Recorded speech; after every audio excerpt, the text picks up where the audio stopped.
Hey, hey, everybody. 7 o'clock, Saturday, Tokyo time. Time for the Gaijin 50 Plus Saturday live stream. Hi, everybody. Hi, Your Highness, the King of Saitama. Been a couple of weeks for you, huh? It sure has, hasn't it? And you said you did notice. I didn't. It's too bad you couldn't make it. I guess it was our typhoon marathon live stream.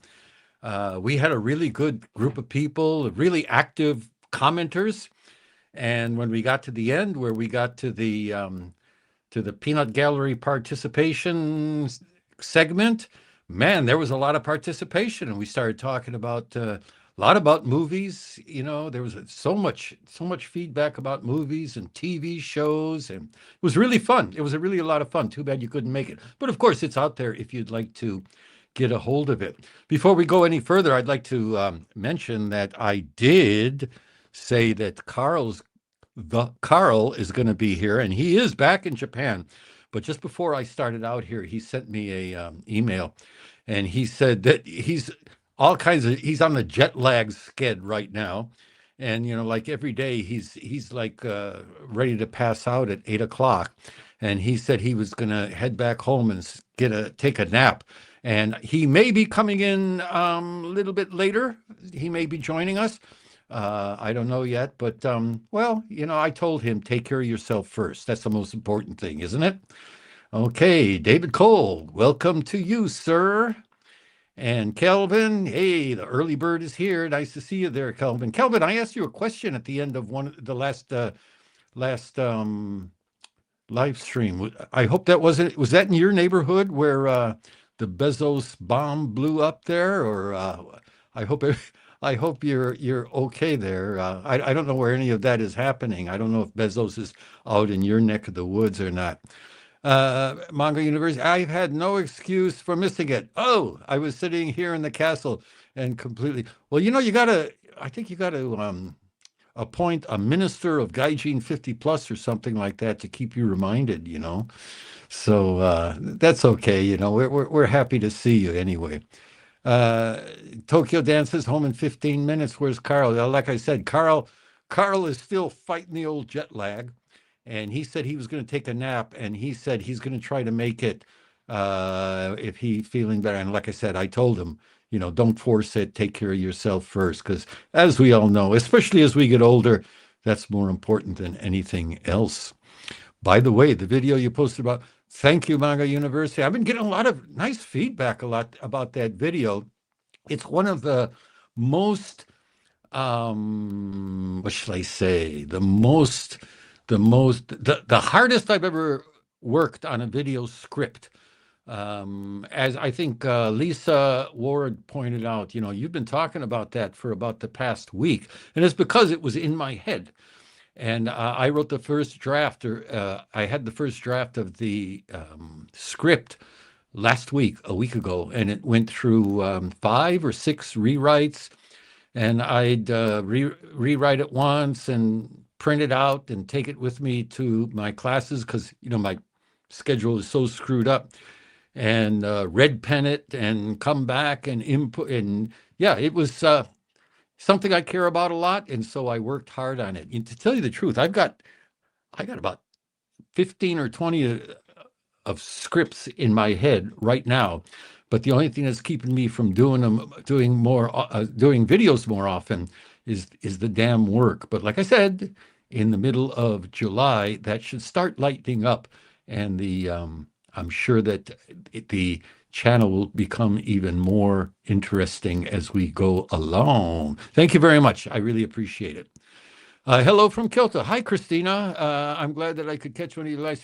Thank you, Christina. I saw your comment, by the way, and you said that you were going to share that video with your friends and family, and I really appreciate that, because as we all know, that's what causes a channel to grow and get out to more people. So I really appreciate that. I appreciate your kind comment. Thank you very much. Okay, Kelvin answers that rocket, Jeff Bezos rocket that blew up, that was at Cape Canaveral. However, we felt it at work here in Huntsville. Long hours this week. I'm sure it is. I'm sure it is. Okay. Isn't that the prince's job to remind me? Okay. Also, was winning name announced? Not yet. I'm still waiting for Carl to get back to normal. And like I said, I'm gonna put I've got the names together, and I'm gonna send them out to Carl and Dan, Tokyo Dan. We may have a coffee house meeting here or something like that, and we will pick a winner. So please give us a little time on that, because, with my crazy schedule and Carl going to the States, and Dan's got nothing to do, so he's the only one that's sitting around waiting for something to happen. No, I'm only joking, but the three of us are probably get together and decide a winner. I can't promise when yet, but it will be before too long. How do you like that for a vague answer? I can't believe how much coverage the missing America is getting. CNN, Fox, way more than the Australian woman that was killed here 3 years ago. Yeah, I was Japan Gambler Diaries. Hey, some people were looking for you. Just joking, just joking. Yeah, I've been seeing that every time I open up my news uh, feeds, or the things that I use to check news, that pops up about this guy, and he got mad at his family and took off, and they're covering it quite a bit, and you know, I mean, I wondered about it. Yeah, there's a lot of there are quite a few foreigner, not quite a few, but occasionally a foreigner goes missing in this country. A lot of them go missing like up in the mountains and climbing and stuff like that. There are a number of I don't. I got to be careful. I'm not saying a number. There are some, at least one that I know, one or two, where they disappeared and never heard from them again, and they've never found their remains. So I don't, I don't. No, nobody knows what happened to them. And then there are the foreign hostesses that disappear too, but that's another story. Okay, Kelvin says that missing kid is closer to home per se. He's from Birmingham. Oh, Kelvin's in Alabama there, about 2 hour drive. Honestly, that story is kind of weird, to be honest. Yeah, it is, isn't it?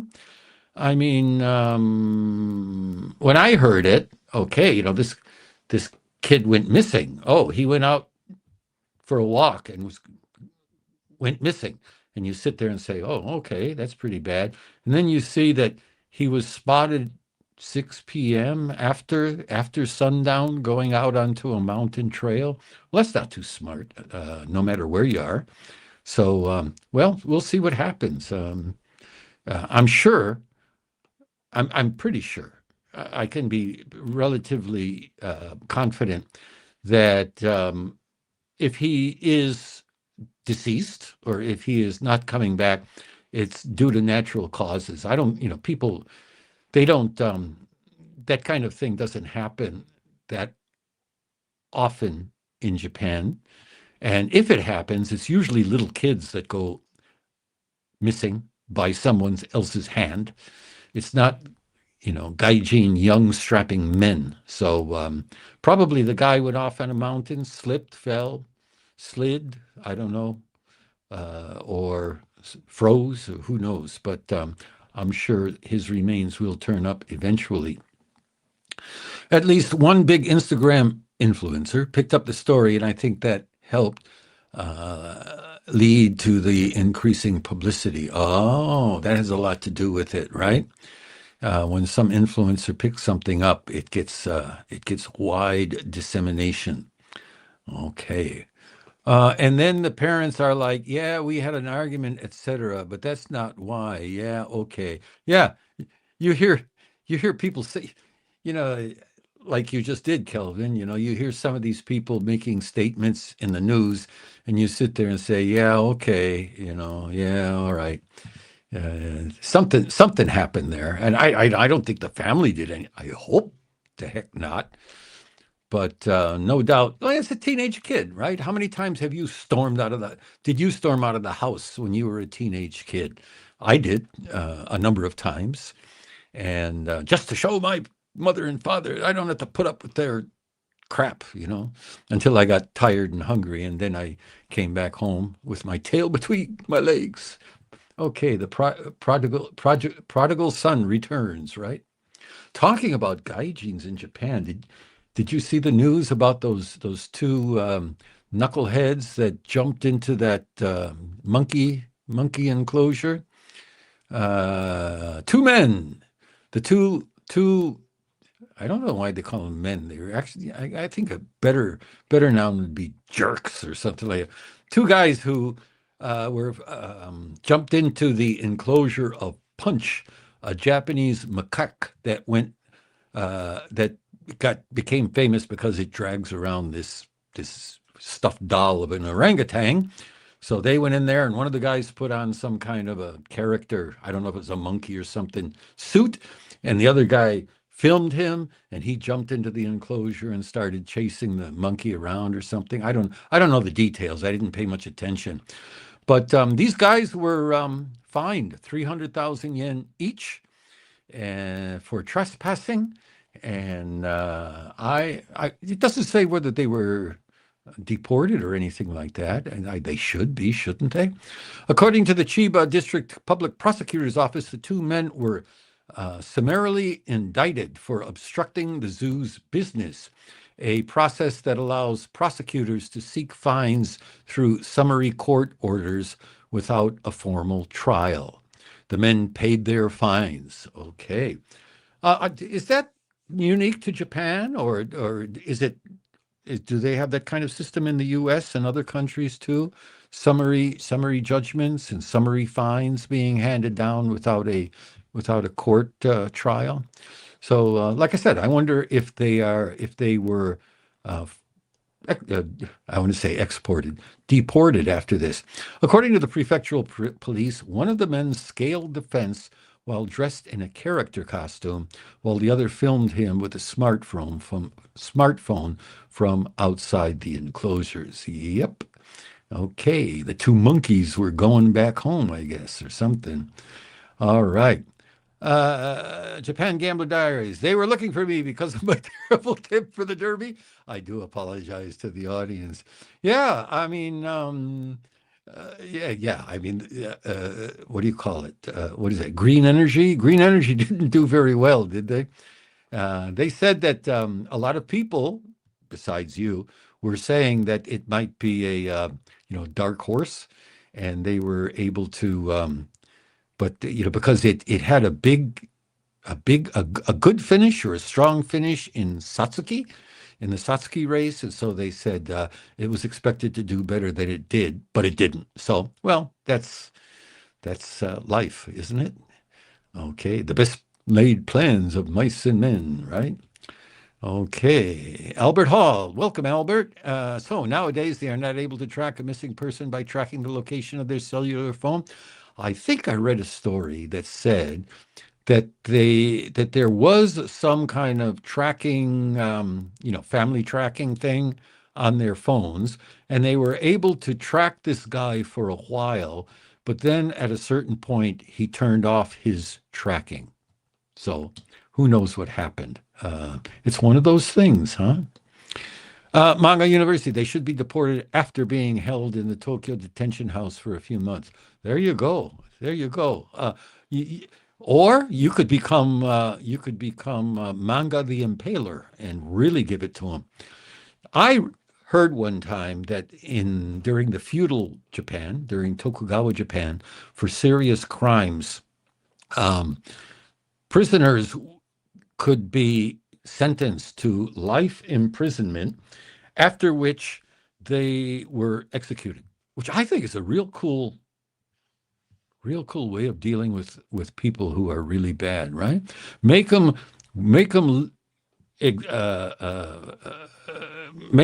endure a living hell for 10, 15, 20 years, and at the end of the sentence, chop their heads off. Of course, we never want to promote violence on this channel or anywhere else on YouTube. We never say anything like that. But that's what they did in Japan. Okay. And David Cole says green energy wasn't in the field. He didn't run. Yeah, you said that the other day. And when I checked AI, they said it did run. If Japan Gambler Diaries can give us the hot skinny on that, I would appreciate it.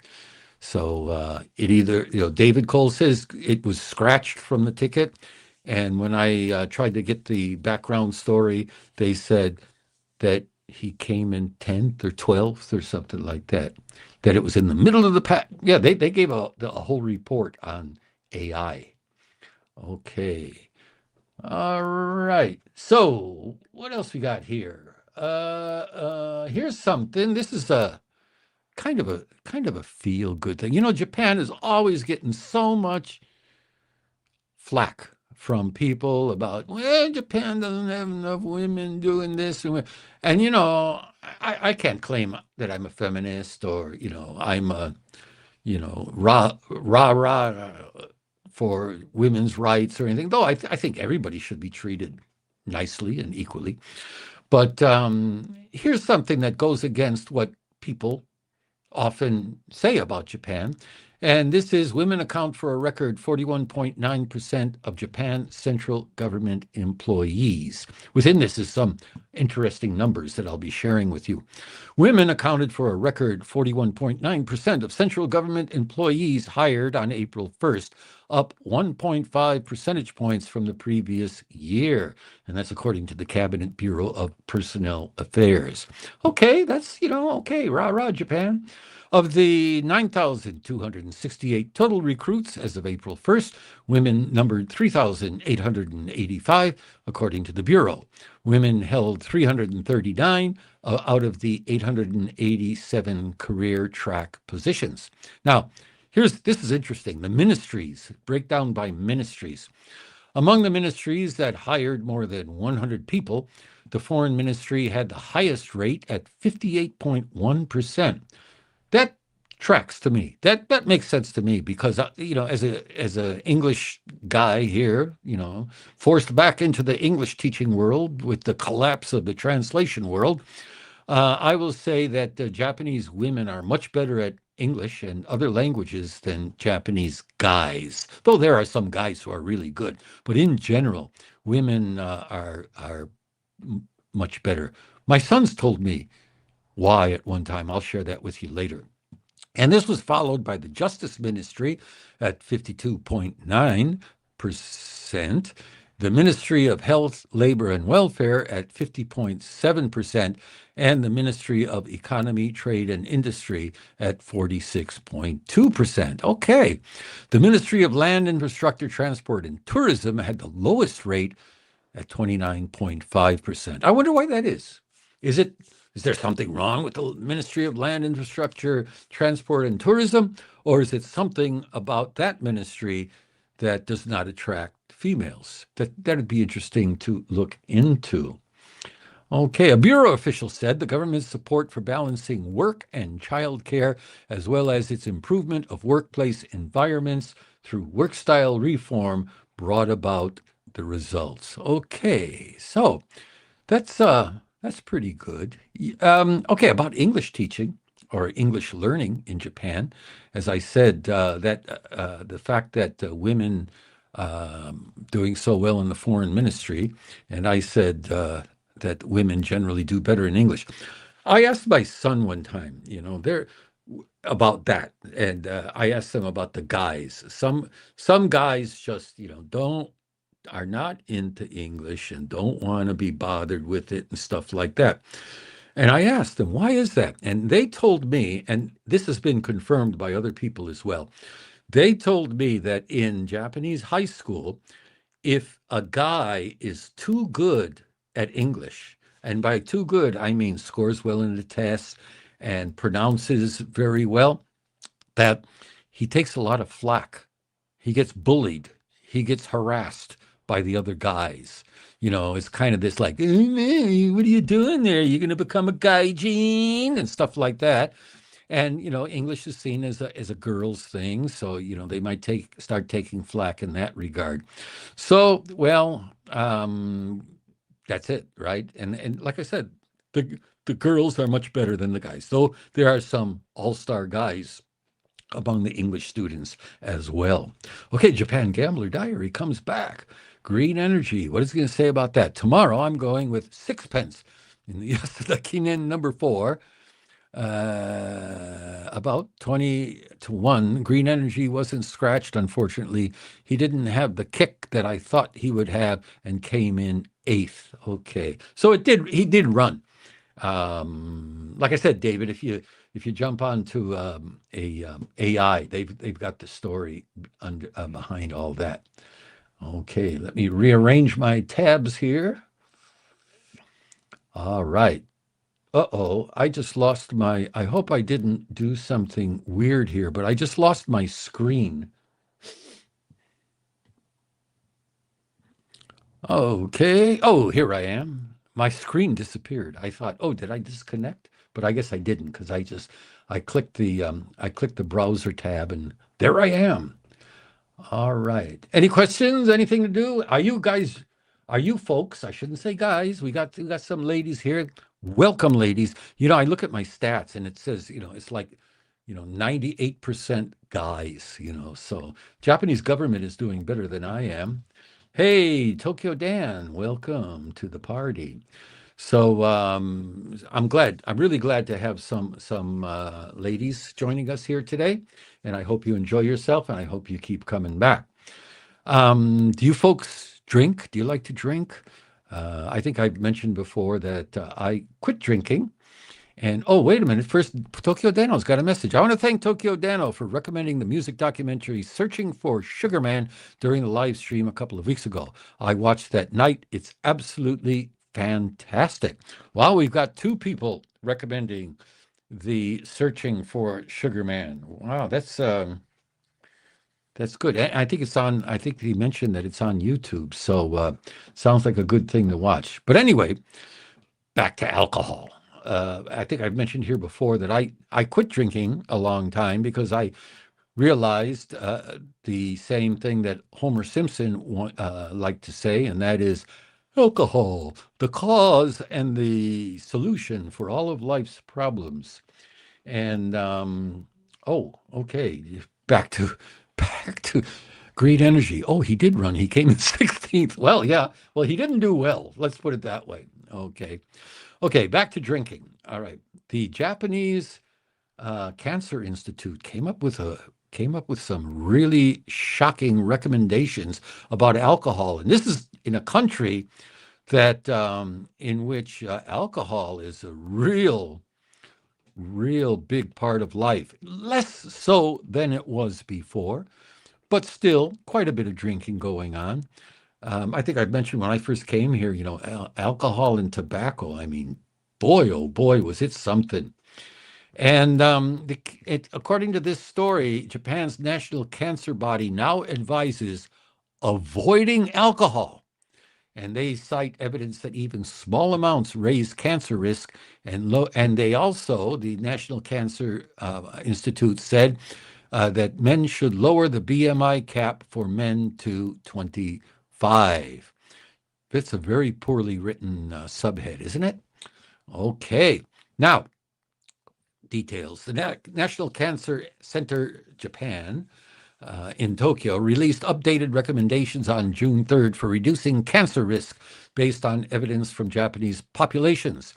The news guidelines take a stronger stance on alcohol consumption, changing the recommendation from reducing intake to avoiding alcohol. The team also revised its guidance on body weight. It now recommends an upper BMI limit of 25 for men, down from the previous threshold of 27. So the Japan National Cancer Center said, don't drink alcohol and, get your BMI down to 25. What do you think about that? Okay. And hey, Ed, I'm using text to speak via chat. Hey, way to go. Way to go. Yeah. Dan was telling me that he has trouble sometimes typing out his messages. He's using the same keyboard that I have. And we both have a a PC, a Windows computer, and a Mac computer. And this keyboard that we use has switches, and you can switch between the two machines with the press of a button. But sometimes there's a lag, and sometimes there's a mental lag, and we forget to switch and send the send the se- I screwed this up. Just a minute. Send the um, typing to the wrong computer and stuff like that. And I was thinking of recommending text to speech, but hey, looks like Tokyo Dano is way ahead of me. Way to go. Okay, Alexander. Hello, Carl. Alexander, sorry. Carl's not here right now. Carl's back, but he sent me a message just before we went on air, and he said he was feeling real beat because he's still on jet lag time, and he gets really sleepy about 8 o'clock. And he said he was going to go, I think it was about 6 or just before 6. He said he was going to go home and take a rest, take a nap. And he said he'll try to make it by later. And we told him, yeah, just, take care of yourself first. There's always next week. Okay. Alexander says, hello, everyone. Hi, Alexander. Nice to have you here. Okay. What do you think about that? Alcohol. Japan National Cancer Body says, quit alcohol, avoid alcohol, not, moderately, not one drink a day, avoid it because it's a cancer risk. Actually, I read, and I don't have the reference here in front of me, but I heard that even in the United States, alcohol is considered the same level of carcinogen as tobacco. And but people, treat it differently. Alexander says, check your mailbox, GAIJIN50 plus. Yeah, it is June, isn't it? Okay, I'll sure do that. As you well know, I don't check that particular mailbox that often, but I will check it right after the show, and I'll give you another a mail address that will come directly to me that I'll be able to respond in a more timely manner. Okay. Thank you, Alexander. Okay, and so no comment. Everybody's keeping their powder dry till the end of the show. All right. I thought there might be some pushback on this cancer thing because number one, the drinking thing. I know some of you like to imbibe occasionally, and there was a time that I did too, and I quit not because of cancer risk, but because of productivity risk. I was a big time drinker for a while, and then thought, well, I better stop doing this, and I did. But the other thing that they mentioned here is the BMI cap, and they said a BMI cap, they lowered it from 27 to 25. And, there's some controversy or some disagreement about BMI in general, whether it's any kind of indicator of health or anything about anything. Some people say that BMI doesn't account for body types. For example, some bodybuilders who are super built and have very low body fat because it's a lot of muscle, they will have a high BMI, and it'll make it sound like they are overweight when in fact they are not. So, it makes you wonder. Okay. Dan says, I had throat cancer cured through radiation. I had prostate cancer cured through radioactive pellets injected into my groin. Ouch! Which glows at night. And I'm still drinking beer or two a night. Okay, there you go. There are many stories like that. The even smoking, right? The 90-year-old person who drinks shots and smokes cigars every day. So yeah, I mean they haven't for a long time said that an occasional drink is actually good for the health, but in Japan. I'm surprised that they came out with this in Japan, because I don't know if this Japan National Cancer Center, I don't know if they are a government agency, but generally speaking, the government agency doesn't like to put out news that will cause a drop in tax revenue. And that used to be that way about tobacco too. They used to, from way back when Japan was a heavy smoking country, there would be constant debates about whether tobacco is bad for your health, and they used to debate it in the front of the parliament. And parliamentary members would actually say, "Hey, we gain so much money through tobacco tax. Why would we ever tell somebody to stop smoking?" And they would actually say that. And they took a long time before they started taking action against tobacco in this country. And Dano says, "Tonight I had 3 beers and a sake, and I'm on a big glass of shochu." Well, I expect you to get more talkative as the night rolls on here, Dan. Okay. I'm 77, soon 78, and I'd rather have a good time than just hang around for a long time. Okay, there's that point of view too. What's the old saying? I'd rather have a bottle in front of me than a frontal lobotomy. Same kind of thing. My wife tells me about this aunt that she had, and the aunt was getting up there in age, and she was always saying, "Oh, I'd like to drink some sake. I have such a taste for sake." And the people around her would say, "No, no, don't drink. It's bad for your health." And the woman was like, 90 something. And other people would say, "Leave her alone. Let her enjoy the end of her life." When you're that old, if doing something that's dangerous to your health, how long are you going to extend your life, right? I heard a guy say that one time. He was smoking, a friend of mine, we were relatively young at the time, and he was smoking, and some young American woman, and this happened in Japan, some model said to him, "Hey, you shouldn't smoke. If you smoke, you're going to get cancer and die."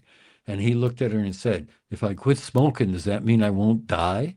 And the woman didn't know what to say to him and walked away, muttering under her breath. Okay. Manga University says, "I quit so I could put the cash toward other interests. And within a year of quitting, my BMI fell from 25 to 21. There you go. That's one of the big side effects of quitting drinking is no more empty calories. Alcohol is pretty high calorie and no nutrition. So if you quit drinking, your BMI does fall.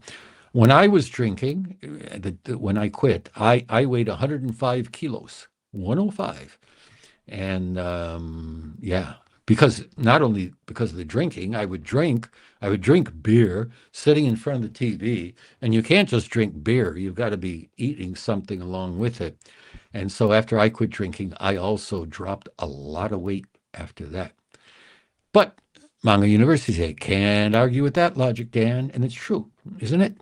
Hey, hope all is well. Hey, Ash Sasaki, I just got home. Hopefully I haven't missed much. No, we're just talking about the Japan National Cancer Center saying that people should avoid alcohol and lower their BMI to, what is it? What did I say it was? 52? 25? 25, 22, 22, 22, 22. Used to be 25. So, that's what we're talking about now. We talked about women being hired by the government and the 2 U.S. jerks who jumped into the monkey enclosure at the zoo and tried to play around with punch the monkey. Those guys should be punched, don't you think so? I can't say, I can't use violent language. I have to, every time I post a video on YouTube, there's this checklist that you got to go through. And it says, my video does not include this, this, this, this, and violence is in there, right? And especially calls for violence. So we don't want to say anything about punching anybody. But that is the name of the monkey. Let's leave it at that. Japan Gambler Diaries. I'm currently writing a book, Oh Goody Cap and the Dawn of the Bubble. Any horse race stories during your time here? I don't know, Jack, about horses. There was that one really famous horse, got so much publicity, and it might have been during the bubble. I don't even remember its name, but it was all over the place. Okay, Ash says, "Screw that. What? Quit drinking? There you go. That's a good attitude." Kelvin says, "I stopped when I decided my blood alcohol level was higher than my college GPA." That's good. That's good. I always say this, right? My humorous story is this. Up until right around the age of 40, I was young enough that my body could take whatever I threw at it. And, it was possible to stay out late at night and drink a lot and only get a couple hours of sleep and somehow make it through work the next day. But as I got closer to 40, I found out that was getting less and less possible. And so this is where the joke comes in. And so I knew that I would either have to give up drinking or give up working. So after mulling over the situation for about a year or so, I decided to give up drinking. And that always makes people laugh, but not entirely untrue. Okay. Ash Sasaki says, I like my beer and smokes. Just saying, LOL. Okay. Yeah. Enjoy yourself, right? Nobody wants to tell anybody what to do in that regard. Tokyo Dano says, I'm going blind and I can still see with labor going outside, but I'd rather drink myself to death first before I go completely blind. Well, that sounds like a plan. Okay. Manga University says, I'm pretty sure Punch was named in honor of renowned manga artist Monkey Punch. No doubt. I don't know much about manga. I've never been a manga. I've never been an anime aficionado, but it's good to know. I never knew that there was a manga artist named Monkey Punch. Very good. Dano says, I thought Punch the Monkey was another way of saying choke the chicken. Hey man, sounds like he's about halfway through that shochu. So he's just getting warmed up here. I wonder what happened to Ednoy, Dan's alter ego there. We used to get Tokyo Dano and Ednoy going back and forth with each other, but Ednoy hasn't showed up with each other. Kind of like a Punch and Judy.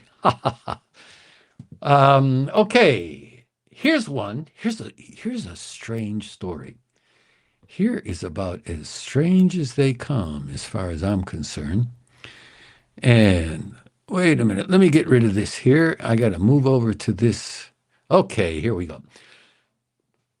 A Japanese high school closes its cafeteria and replaces it with a 7-Eleven convenience store. Isn't that surprising? It's not as simple as it sounds. I mean, this is a real clickbaity headline, because it's not like some school in downtown Tokyo decided, well, no more healthful meals. Let's serve them, 7-Eleven fare and hope for the best. It's much more involved than that.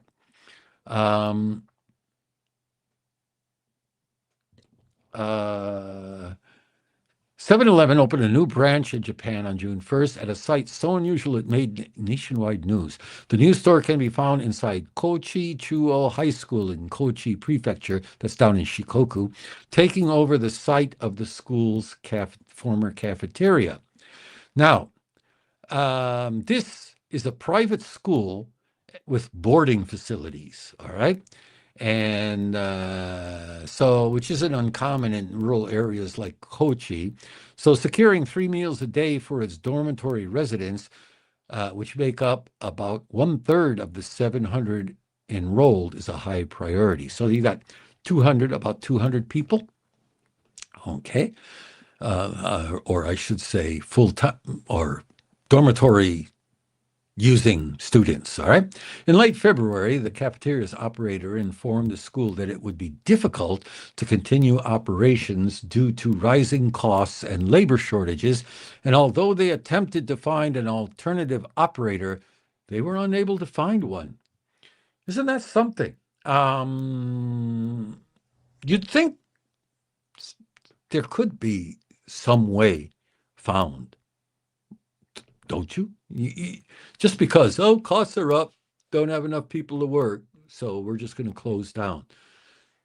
Boy, that sounds like exactly how or why rural areas are going under. You'd think, but sitting here, it's easy to be a critic, right? I've always said, to be a critic, all you need is a big mouth, right? And here I am. But yeah, you'd think they'd be able to do something, but they go on. In early April, the school officially decided to open a convenience store, citing its ability to provide stable meals, and the cafeteria closed on May 13th. Some parents who had enrolled their students in April without knowing about the closure expressed anger at the decision, while others had concerns about the changes to the students' diet. 7-Eleven was the best solution under the circumstances, especially in light of a significant decline in student numbers due to Japan's falling birth rate and current financial restructuring that includes raising tuition fees, introducing charges for school bus services to reduce debts. So, when I saw this, they said, oh, rising costs, so we have to close up. Yeah, I guess if they raised tuition fees and started charging for school bus services, they're raising their other fees, so it would be hard to raise the cafeteria fees, I guess. So they had to just shut down the cafeteria. While some parents have criticized the closure of the cafeteria and the lack of advance notice, the convenience store has been well received by many students. Of course, students say, yay, more junk food, cup noodle, here I come, no more of that tasteless, healthy stuff that they were giving us in the cafeteria. Of course, the kids are going to love it. Now, they're going to try to, balance things out. The kids living in the dormitory will receive 30,000 yen worth of points that can be used at the store. Okay, that's nice. I don't know. Is that 30,000 yen per school year or what? But or it's just initially. So I guess they'll be able to apply this to their food. I hope the kids, decide well as far as what they're going to eat. Or I hope the 7-Eleven stocks healthy food. At the school's request, the store offers freshly prepared fried foods, and aims to provide a stable supply of lunches, drinks, stationery, and other daily necessities. Okay, there you go. 7-Eleven in a high school in place of a cafeteria. Now, this is a kind of like a special case since it's a school with a dormitory and it's way out in the Inaka, in the countryside of Shikoku. But maybe it's a trend. Maybe it's a sign of the times. Maybe some other school will see this and say, "Yeah, that's what we ought to do."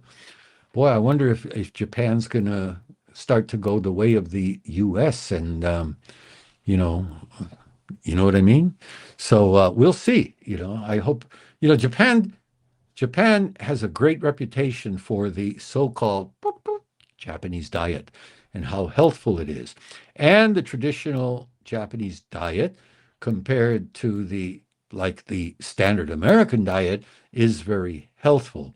But how many Japanese people actually eat the Japanese traditional diet, and how much of it is still a part of daily Japanese life? Well, that's a question that you can answer for yourself. Okay, Tokyo Dano says, and what about Shred Edward? Well, I guess Shred Edward is I don't know. He left a curt comment on my latest video, And I thought, well, maybe he's going to show up, Let bygones be bygones. Let the Edwards of the world unite. But I guess not, you know. You never know what. Maybe he's listening, just not commenting. If you are Shred Edward, you're always welcome. Okay. Akira tried to commit suicide today because of her lost love with Machi. This was like 20 years ago. She had a concert in Tachikawa last night. How the idols have fallen. Okay, so she couldn't hook up with Machi. She should consider herself lucky. Oh, is that Akina? Akina's one of the best female singers. Nakamori Akina? She's one of the best female singers in Japan. She tried to commit suicide today in Tachikawa? Or after a Tachikawa concert? Who knows, right? And she had her lost love with Machi. If she had hooked up with Machi, that would have been the biggest waste of talented womanhood in the history of the planet. So 20 years ago, he was her spurned lover, and because of that, she tried to commit suicide today. Wow, that's pretty sad, isn't it? Okay, Paul. Hi, Paul. Paul just joined. Carl is a question mark today, to tell you the truth. Just about an hour before I went live, he sent me a line message, and he said, "Hey, man, I'm really starting to lose it." He says, "I'm still jet lagging, and I've been going to bed like at 8 o'clock at night, and I'm really starting to drag. So I'm going to go home and take a nap. If I can, I'll stop by and I'll join later. But if not, then not." So I told him, take care of yourself. Your own health and well-being is more important than the live stream. So I'm not a liar. I expected him to be here, but who knows? Maybe later. So that's what Tokyo Dan said too. Maybe later. I hope so. But I don't want to lean on him. Okay. So, got it. Okay, good, Paul. All right. So, all right, I got about I got one big one coming up. All right, let's talk about this one. This is the most we're going almost an hour, so maybe this is the time to drop the bomb. I've got a story that's a little bit sensitive, and I don't know how much people want to talk about it, but it is in the news, so I will talk about it. And this is coming out of Kawagoe in Manga Universityville. And some group built a mosque on a piece of land where building is not permitted. And they did so without a building permit. Suddenly, just went out there and just put it out there, built it up there, and it became, what are you going to do when it's up? It's fully built. There's a picture of it soon. And the city says, Kawagoe City says, the mosque was built without authorization in a strictly restricted zone and is not being treated just because it's a religious building. So according to Kawagoe City, they're treating this the same as any other illegal building. Oh, maybe I shouldn't do this with Dan drinking shochu, yeah? So here it is. It's a completed building. There you go. It's all looks, 4 walls and a dome. Now, it says here, mosque built without application or permit in violation of building regulations. So a mosque has been illegally constructed on privately owned land in Kawagoe, Saitama Prefecture. The building was erected without the required application or permits. Kawagoe City has issued corrective guidance to the landowner, a company linked to Pakistan, instructing it to remove the structure. The city stated that it is not treating the case differently because it is a mosque. It stated this structure was built without the city's permission, and we are continuing guidance with the ultimate goal of its removal.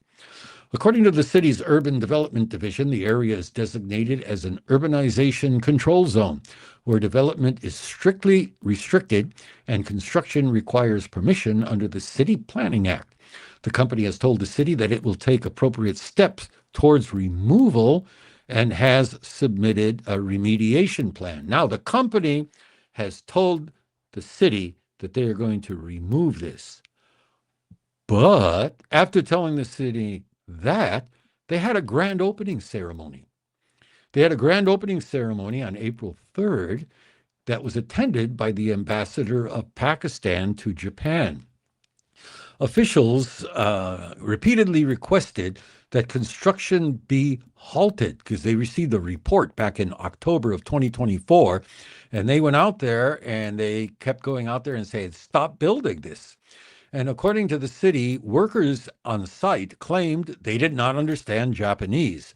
And so the staff had to visit the site multiple times to explain that construction could not continue.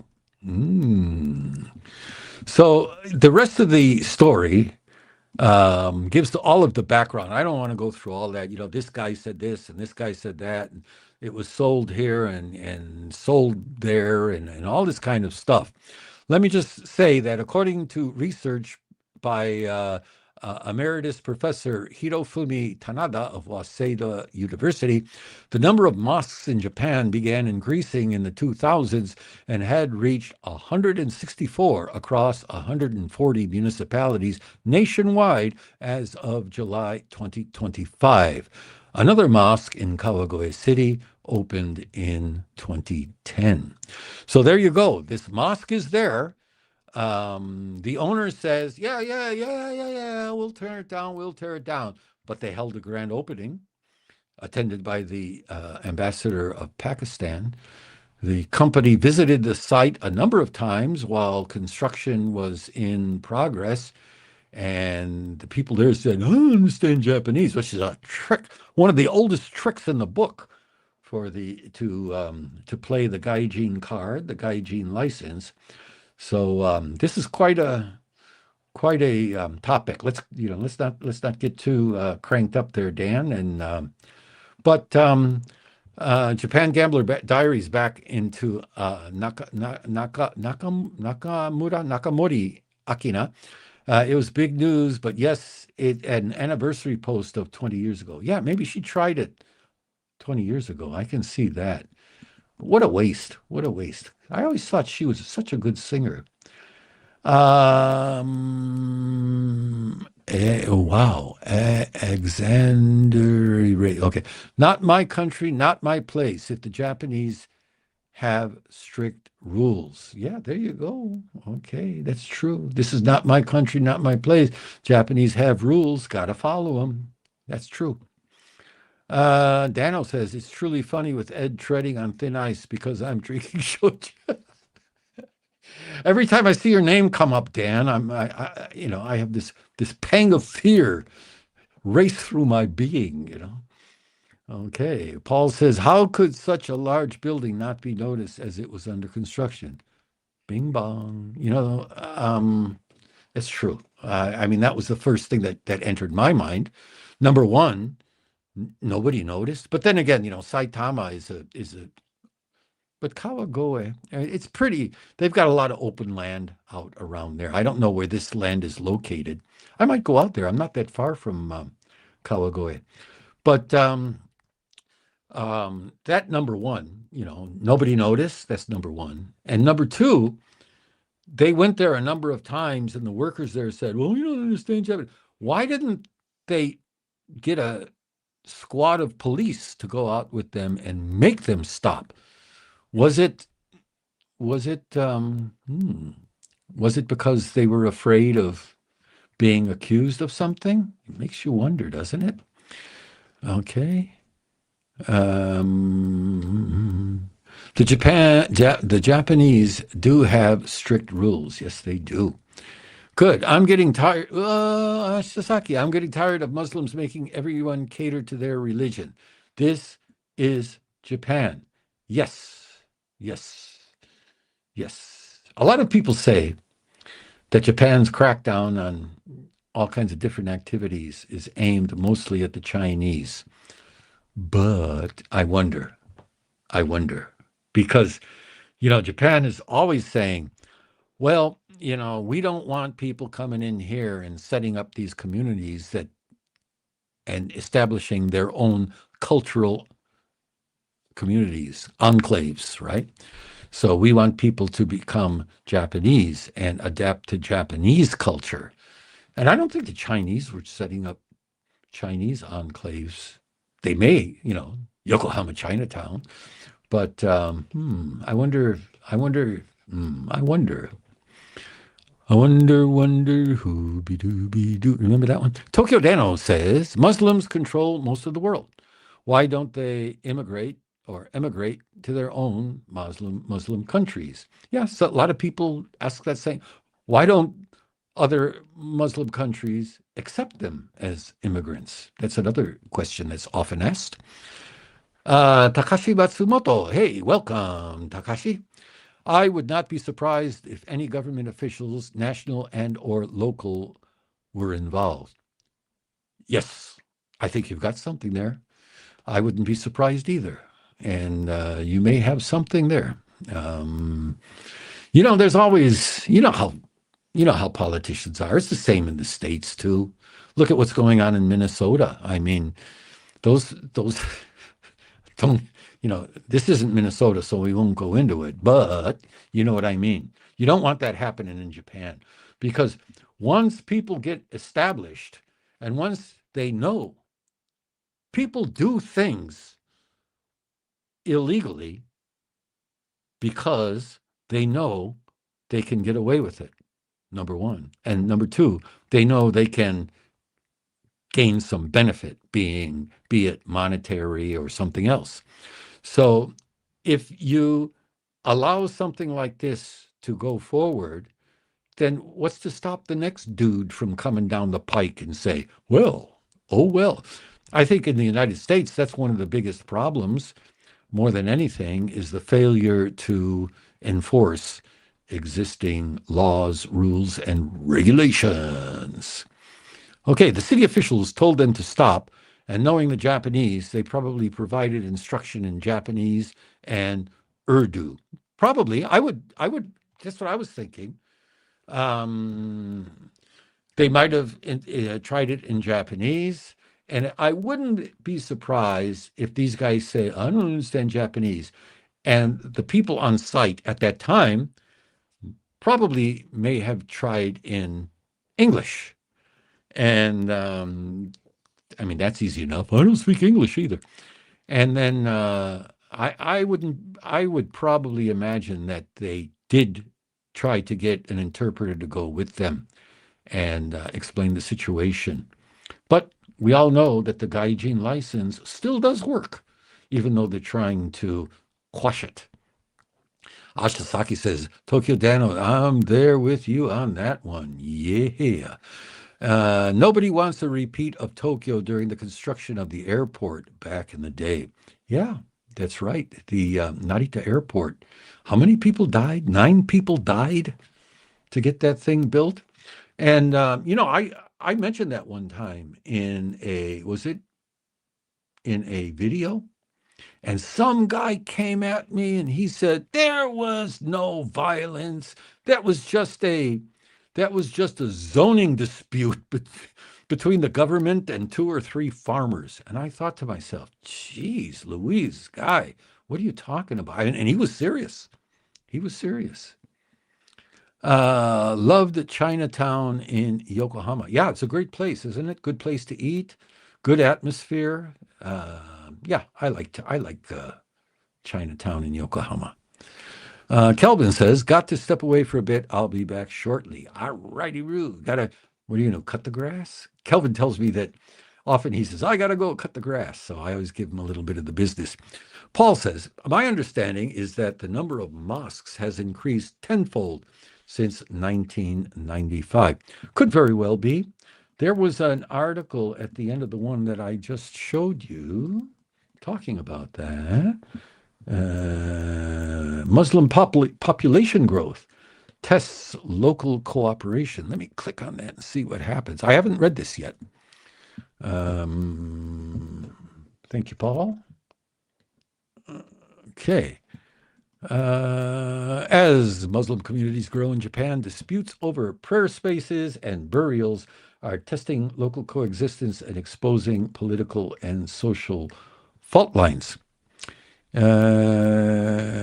Okay, so they had a park, and then, too many people showed up, and they took away the permit, and the Muslims got mad, and some residents are saying, yeah, it's not bad, but, okay, and all this kind of stuff. Nothing about, the number of residents doubles in 4 years. As the number of foreign residents continue to rise, local communities are increasingly encountering different cultures and customs. In a nationwide Sankei Shimbun survey, a majority of local government leaders cited cultural and customary friction as the primary negative impact of Japan's growing foreign population. The survey, which covered all 1,741 municipalities nationwide, found that 515 local leaders identified such frequent friction as their chief concern. And there's that same professor. Boy, he's always making a comment at Waseda University. And he estimates that approximately 360,000 foreign Muslim residents were living in Japan as of the end of 2024. That is roughly double the number recorded 4 years earlier. And more than half of this population consists of Indonesian caregivers and technical trainees. Japan and Indonesia implemented an economic partnership in 2008, and that has opened the way for the acceptance of nursing and caregiving personnel. Okay, so there you go. Double in, X number of years. In the video that I just put up today, when you've got that many people coming in over that short period of time, there's sure to be friction. Now, Japan's going to have a choice to make. It can either go Western liberalism, where you sit there so I don't know what word to use, and talk yourself into doing all kinds of things you shouldn't be doing, or you can go Japanese style, which up until just recently, Japan used to be really strict and had its own way of doing things. I mean, there were stories of them kicking people out without any trouble whatsoever. But now they seem to be, especially the last administration was really, really woke, and they were getting on board the old international, United Nations, IMF kind of way of thinking. And it started going a bad way. And that's why hardcore Takaichi won, because people were getting sick of it. And people are still sick of it. And that's why it causes trouble for everybody who's not native Japanese. Lots of cultures can mix well, but some can't. There you go. Words of wisdom from Tokyo Dano. Some cultures cause problems everywhere they go. Part 2, Words of Wisdom by Tokyo Dano. And you're very correct. And Paul says, thank you very much, that the video today was very good, very clearly presented. Thank you. That was, like I said, I mentioned earlier, that was one I worked on. I worked on that one a long time, rewrote it a bunch of times. I ought to show you my I've got a draft that's totally covered in red and blue ink where I was changing things around. I had stuff way at the end that I moved up to the beginning. It was a lot of fun, and I hope to make more and more of those kind of high-level videos in the future too. All right, let's see. We got about 2 more. The 2 more are light. First of all, here's one. What do you think about women-only train cars? Are they still needed in Japan? This is a kind of a silly article, and it's one of those kind of, woke Western liberalism kind of articles. A quarter of a century has passed since railway companies in Japan began introducing women-only cars in their current form. The first woman-only rail car appeared in Tokyo on January 1st, 1912, on what is now the JR Chuo line under the name Women-Only Train, but it disappeared. The turning point that led to today's women-only cars came in 1988 in the middle of the bubble economy.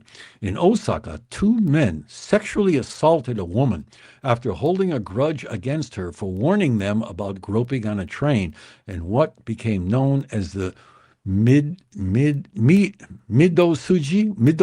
subway case. The incident shocked society and fueled momentum for reintroducing women-only cars as a way to eradicate groping. I never heard of this. I never heard of this subway, Midosuji subway case. I'm going to look into that. At the same time, all right, so some people are saying, yeah, we've got this groping problem, and the only way to counteract it has to be through women-only cars. But at the same time, here we go. At the same time, as ideas of gender equality have spread in recent years, some have questioned the method of physically separating train cars. And here's this woman, I would say, a kind of, I don't know. Why do women take a position like this? They say the younger the generation, the stronger the sense that men and women are already equal, and there are quite a few young men who simply see women-only cars as preferential treatment for women. Well, too darn bad, isn't it? And it is preferential treatment for women. It's to protect women. I mean, this lady, this Kiriyu Minashita, she's a traitor to her gender, isn't she? It's like these women in sports questions. 70% of groping cases occurred on trains or inside stations. Overall, 13.6% of women, and not very many, had experienced it, but 3.6% of men had as well.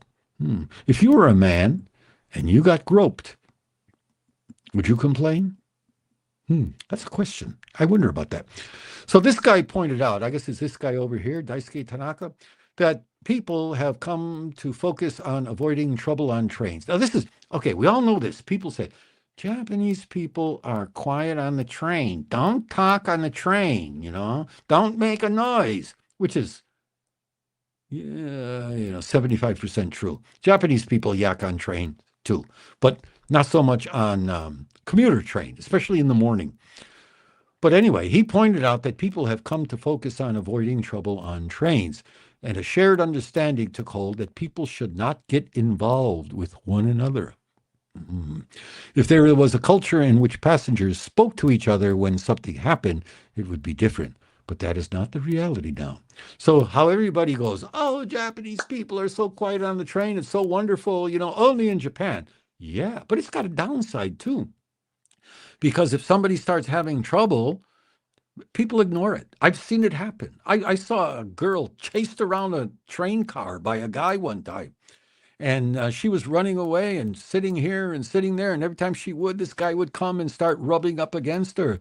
And everybody sat there and did absolutely nothing. Ignored it. Because Japan, you don't make noise on the train.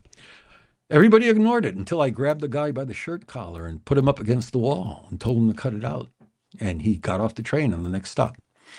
But I'm sure I was being looked at, and damn gaijins, they're so violent, But anyway, especially in Tokyo, I mean, Tokyo's got that Tokyo look. There's just so many people in Tokyo that you don't want to get involved in anybody. You avoid eye contact, and you don't want to even, with all the millions of people who go through Shibuya Station or Shinjuku Station every day, nobody acknowledges the existence of anybody. Everybody's looking the other way. And I saw two guys on the train station, the train I was getting on. One guy, I was standing there waiting to get on the train, and one guy was, it was still, there were a lot of people left on the train, so it was pretty crowded. And one guy was trying to work his way out, and there was one of these guys who refused to move. You know how these guys are. And the guy trying to get out gave him a shove, and the guy he shoved back, and the first guy grabbed the second guy and tried to drag him off the train, and they're doing the early morning sumo there in the crowded train. And finally the door, it got to be too late, and so the guy who was trying to pull him off gave up and got off the train. But yeah, I thought that there was hostility towards gaijin. I thought it was gaijin fatigue that was causing Japanese to be hostile, but they're getting pretty hostile against each other too. More than what I have seen in the past, in Tokyo anyway. But Tokyo's rush hour is not a place fit for humans anyway. So, okay. So, No Man Joe. Hey, Joe. Yeah, just watch it. Good. Thank you very much. Really appreciate it. I appreciate everybody's support immensely. Share it with your friends. Let's make the channel grow. Tokyo Dano, being the dumb gaijin that I am, I actually got on one of those women-only train cars, and they all beat the shit out of me and kicked my butt out of. I'm sure they did. I'm sure they did. Well, it would be better, Dan, than them not noticing you. You know what I mean? And I'm sure they didn't beat them up. They probably just ignored you or looked at you funny or something like that. Okay, the women feel safe and enjoy a space. Why intrude or take that from them? For me, the bigger issue are the street kids. Okay, I agree with you completely. All of these rules and regulations about the train, about sports, and this kind of thing is meant to protect women from being abused by men who are physically stronger than them, and at any time, statistically, could beat them up and take advantage of them anytime they wanted. And the only thing that's keeping men in check or in line are social norms, laws, police departments, women-only trains, women's sport. You know what I'm saying. I mean, it's this gender equality. It's the old thing of taking something that's a good concept, gender equality, not a bad concept, and taking it to its extreme to such a point that it has the opposite effect. That's my opinion. If you don't like it, sorry. Okay, Manga University. I was once on a train and noticed a guy sitting next to me surreptitiously taking photos of female passengers. I got up from my seat and stood directly in front of the creep to block his view. Yeah, I mean, there are guys like that in Japan, and I don't know if maybe elsewhere too. I don't know. I don't live elsewhere.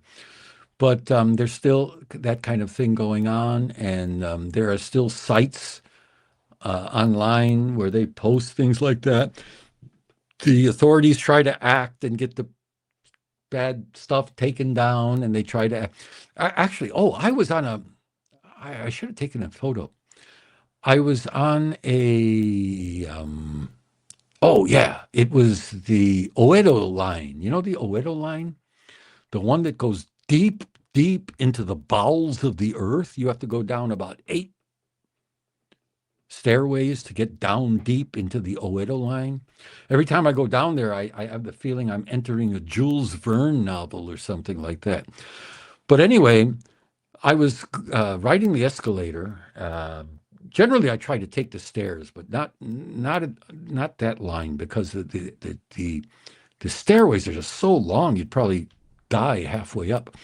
But anyway, I'm riding this escalator, and I look over, and there's a sign in Japanese, and there's a picture of a guy holding a smart cell phone, like this, which is how those guys hold it under the skirt. And there at the top of the poster was one of these like a dome camera, and it said, you know, we're watching you from above, so don't take these surreptitious photos. It actually said that. There are a bunch of signs going all the way up the escalator. So evidently, it's still a problem, and they realize it. But I'm wondering, does it happen in other countries, or is it just that in other countries they don't use public transportation that much to commute, so it's not a problem? I've always wondered about that. Is it only Japan? Or are there other perversions in other countries that they don't have in Japan? Okay. All right, that's it. The last one is a food thing, and I don't think it's so, sushi pizza. Are you interested in sushi pizza? Okay. All right, so those are all my news stories. The Carl ain't here yet. I hope he can make it. Let's keep it going for a while. So I'm going to open up the floor to dear participants, dear viewers, and we're ready to discuss anything that's on your mind. If you've got a question, if you've got a comment, if you've got a complaint, if you've got anything you'd want to talk about anything, any Japan Gambler Diaries, you got any more hot tips on a horse? Anything, everybody? Let's do it. Okay, I'll try to keep. Oh, okay. While I'm waiting for this, this is the last one, so get ready. This is the last story. So if there's no response, you know what's going to happen. No, sushi pizza. What do you think about this? This is down in Osaka. We used to have a lot of viewers from Osaka, but I don't know whatever happened to them. Kansai Boxer and things like that. But anyway, sushi pizza surprises diners in one of the best food destinations in Japan. Sounds good, actually. If you're in Japan and find yourself in the mood for pizza, but with a hankering for sushi as well, there's a new restaurant in Osaka ready to satisfy both those needs, all in one easy-to-eat slice. Called Sushi Pizza, this new fusion food is the brainchild of Kaisen Monogatari. That's the name of the restaurant, Kaisen Monogatari. And that's a sushi and izakaya restaurant in the city's lively Dotonbori district. Osaka, and this district in particular, is bursting at the seams with so many places to eat that the word kui daore, or eat yourself into ruin, is often used to describe it. Yeah, kui daore, eat yourself into ruin. I guess that's a good translation. If I would see that, I would say, what? Eat until you fall over, like shop until you drop. Eat until you're beat, right? Released on May 1st, the sushi pizza features a crispy crust made from lightly fried seaweed and sushi rice with a variety of seafood toppings to choose from. Isn't that interesting? When I first saw this, I thought the crust was pizza crust, but evidently not. Isn't that crazy? Prices start at 1,078 yen for the seafood salad or the oil sardine slice with sardines, olives, and tomatoes. Wow, my mouth is watering. And rise to 1,408 yen for the eel butter with eel, butter, and egg, and the chunky seafood containing shrimp, mussels, and squid tentacles. That looks like the... There you go with the olives. Boy, does that look tasty, doesn't it? Well, I could go for that. There are your squid tentacles. Okay. Wow. I might take a trip down to Osaka just to try that. The pizza is strong on visuals. Yeah, it sure is, isn't it? Look at that. Is that cheese? I wonder what... Yeah, it does say cheese. Okay, it says Mimi no... Okay, plenty of cheese. All right. A slice. Okay. Would you go for a sushi pizza? I think I'd go for that. I'm an adventuresome eater, but sushi is generally uncooked fish, so kind of sushi is kind of pushing it. Okay. Don't bring up the horse scene. I'm still upset about Haru passing. Oh, Haru's a horse race a racehorse that passed away. That's too bad. Was it recently? I don't know that much about horses. Okay. Tokyo Deno. Some cultures cause problems everywhere they go, like the Yanks. Uh-oh. Uh-oh. Looks like a debate is about to. Alexander, you got to remember, Dano's been drinking today, so I have no responsibility of what ensues. Okay. Japan Gambler Diaries says he'll be at Oi Keibajo on Wednesday for the Dirt Derby. Come on over and I'll buy you a beer. I will be a lone gaijin with the LA Dodgers cap. Just say hello. How big is Oi Keibajo? Is it a very big place? When you say you'll be there, I mean, where will you be? Is it do you have to know where you are to find you? I mean, I'm sure, finding the lone gaijin is not that hard, but I imagine a horse race track would be really big, wouldn't it? If you can answer. And Darren Metal says, you hit the nail on the head with your latest video. Thanks for bringing that out. Well, thank you. Thank you for your kind words. I've got a bunch of other ones banging around in my head, and as soon as I can get past this work that I have to do, I'll be doing some more that I hope you'll also enjoy. After the pea and mayo pizza, I'll try anything. Pea and mayo pizza. Yeah, we're talking about pineapple pizza the other day. As a Chicagoan, pineapple pizza just makes me. When I first heard of it, made me want to irk. But I confessed to something last live stream that I'll never confess to again. By the way, the Wednesday live stream went 4 hours. 4 hours. Okay.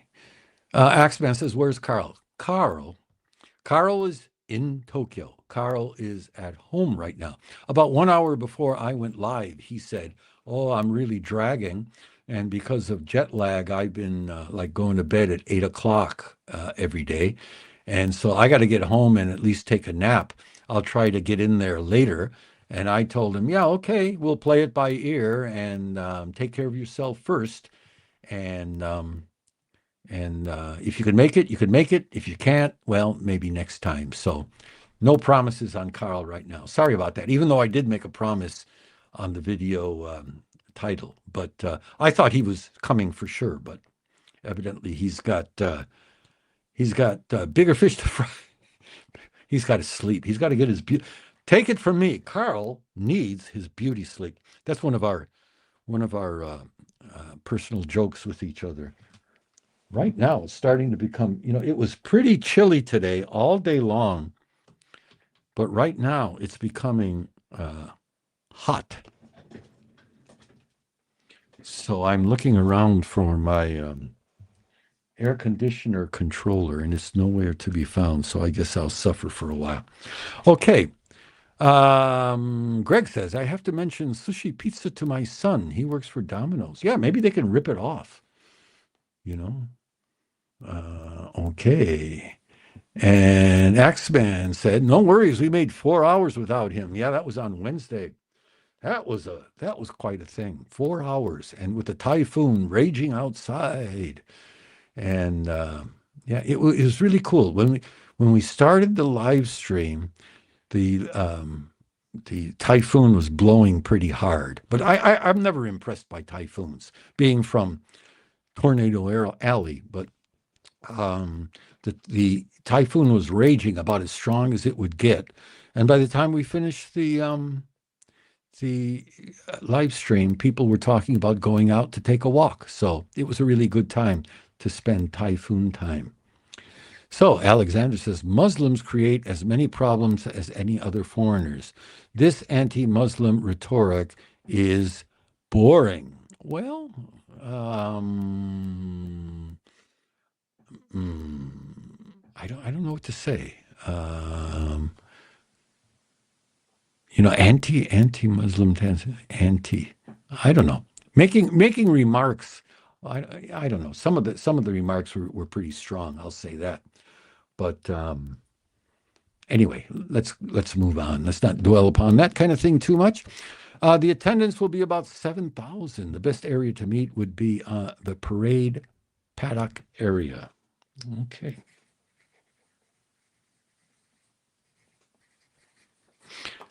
Where is, as far, I think that if I'm not mistaken, Oikeba Joe is not that far.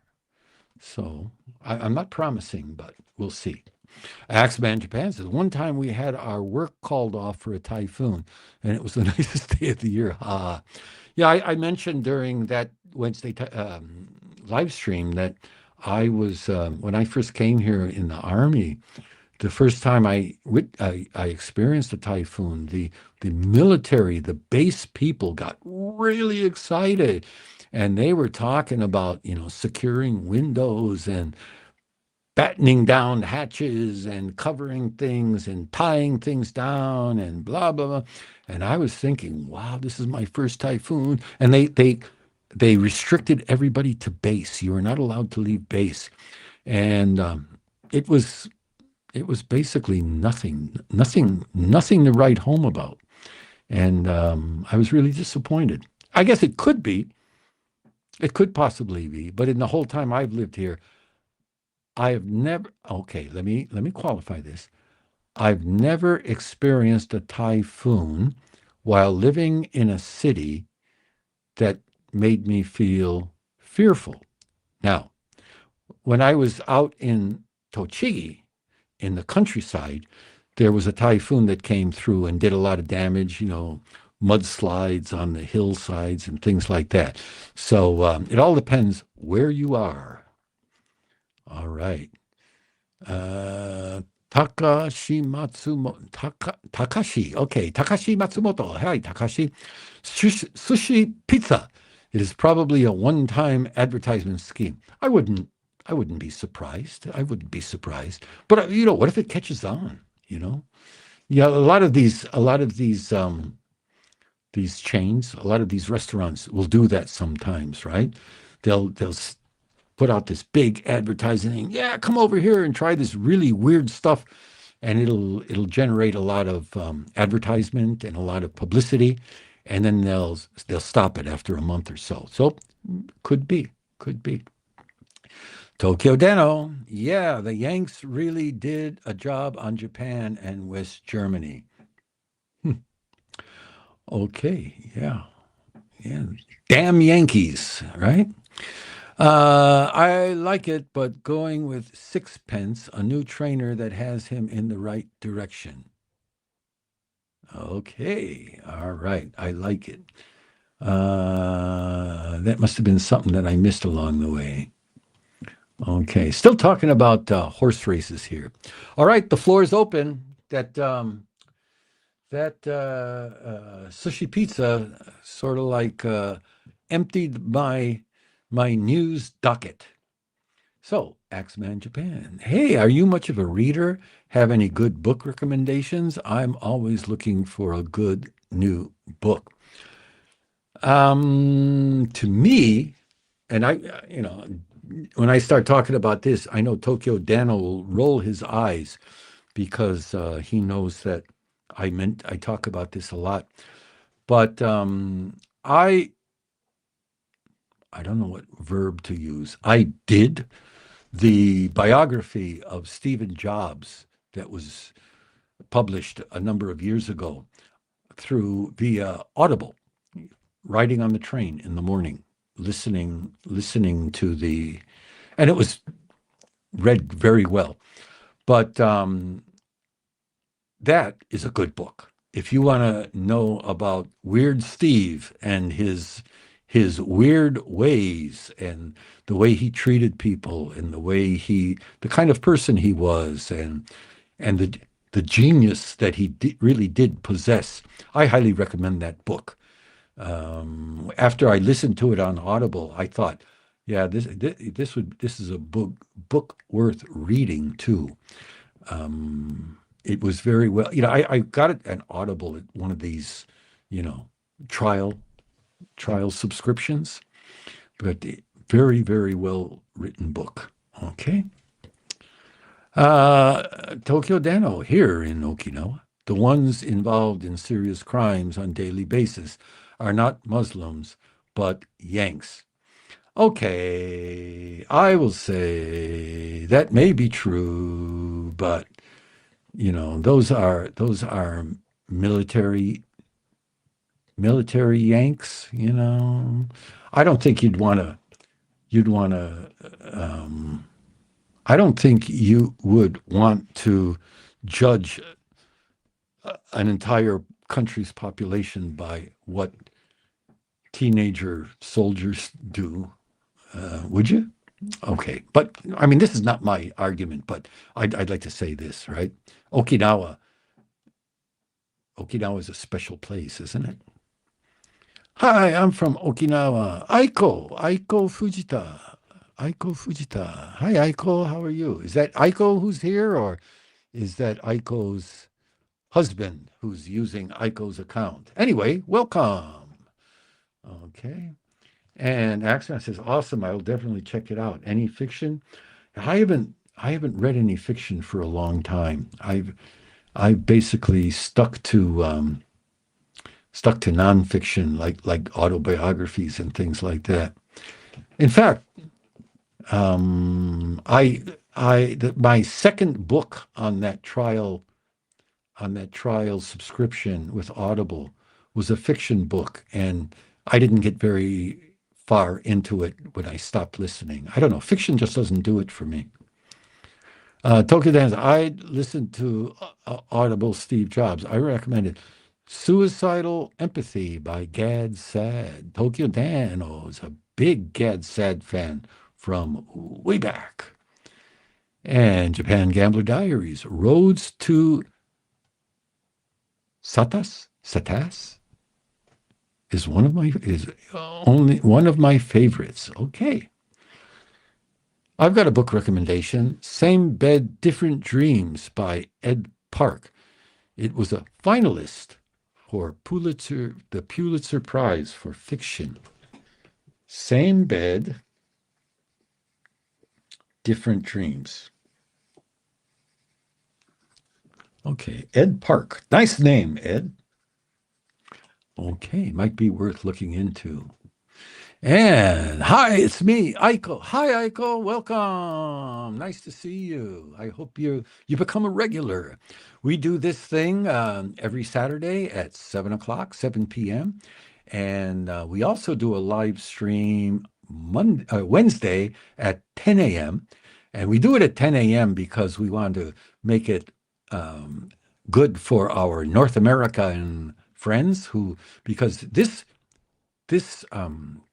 live stream is like 5 a.m. in America, North America, whereas 10 a.m. on Wednesday would be like Tuesday evening in America. So please join us if you would like it.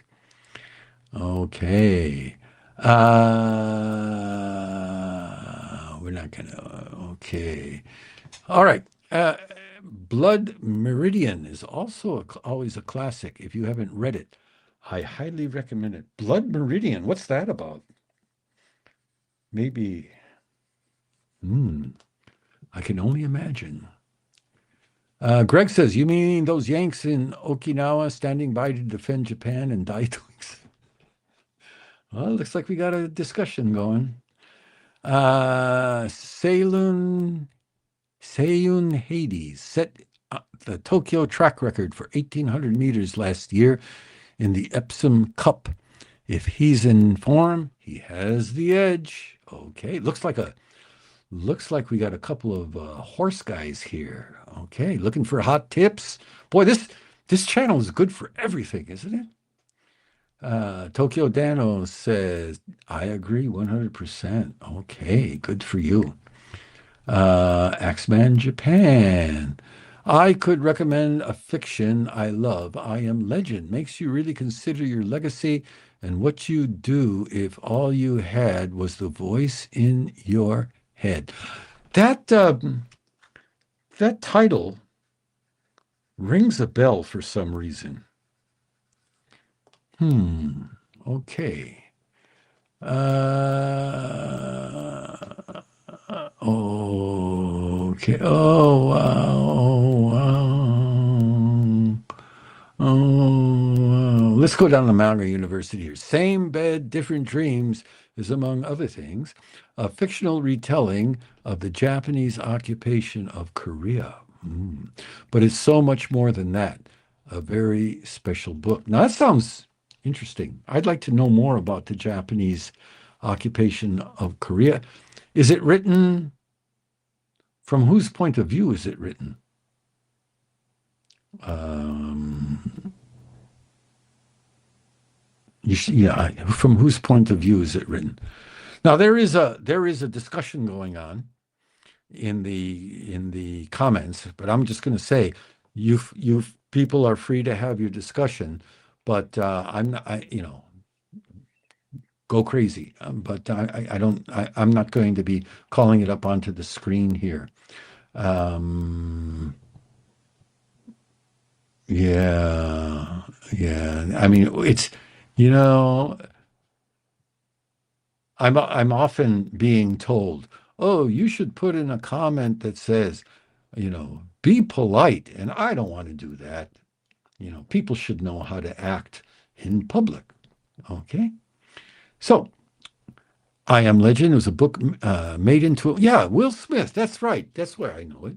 But it doesn't do the book justice. I never saw the Will Smith movie. I was, I stopped um, I stopped watching Will Smith after I Am Robot or something like that, um, because I didn't, just what he was doing didn't appeal to me. And I used to like his, what was that one that they used to do, those cop duo? Those were so funny. Those were so funny. I used to love it. Okay. It also has the very best final sentence in any novel I've ever read. And I'm a professional book editor when I'm not playing king. Oh, okay. Okay. Might be a good one to check out. All right. One thing that makes it so special, Ed, is that there are several protagonists, and the story is told from many different points of view. That sounds interesting now. It's always bad to have a, not bad, but it's always tiresome if you get a book about a very touchy subject that's written from a particular point of view that's really hammering that point of view. So this makes it sound very interesting.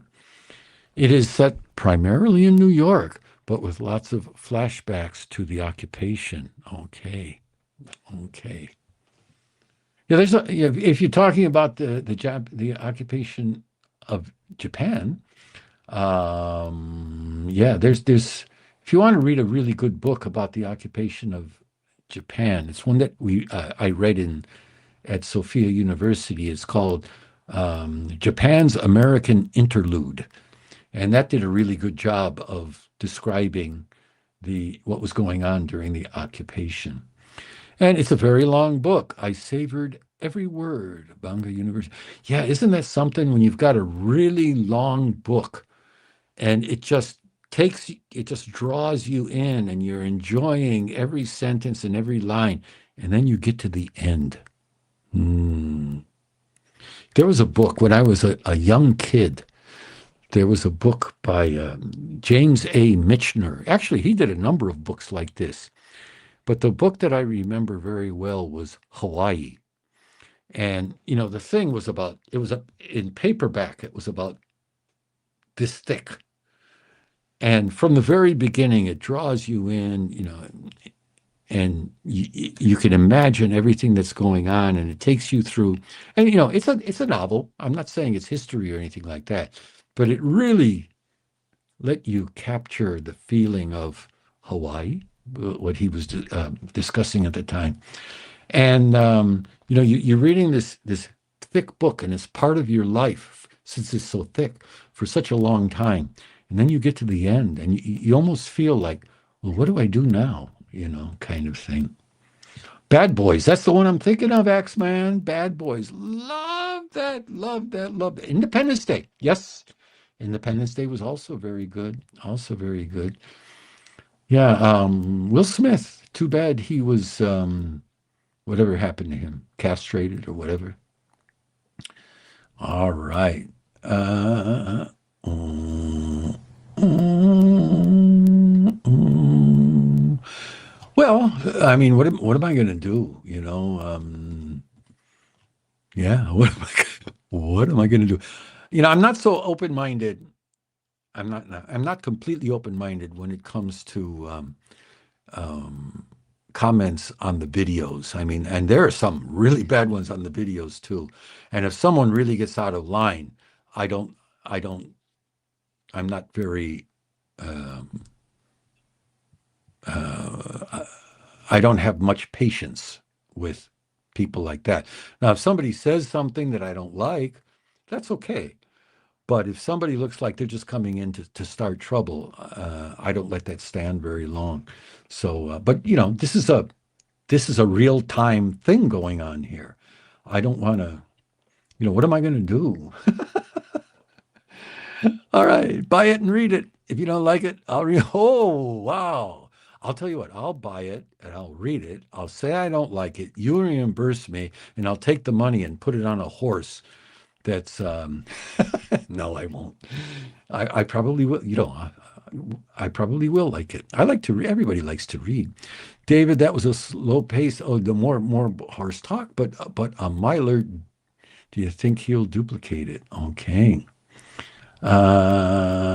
Axeman Japan. Open-minded is letting people share their ideas, not holding them. I think you do that very well. Oh, thank you, Axeman Japan. And like I said last time, like I said during our 4-hour Typhoon Marathon, I really appreciate your stimulating input that keeps the conversation going, because that's what it's all about. If we're just sitting here with nothing to talk about, I mean, that would be a bummer, wouldn't it? Okay. So, yeah, okay. And okay, thanks to you, we talked about books, we talked about TV shows, we talked about movies last time, which was a really good discussion. And David Cole. Oh, yeah, it's another more horse race. He's a front runner coming down to a shorter race. Should do well in the mile. Wow. Looks like you can make. Oh, by the way, you guys, you horse guys, where is Oi Keibajo located? Do you know the train stop? I'm sure there's a train stop nearby. There's always one that's nearby a a horse race place, so people can go. I forgot. Oh, yeah, Oi, of course. Oh, probably someplace named Oi, but I don't know where it is. Do you guys know what area that's in?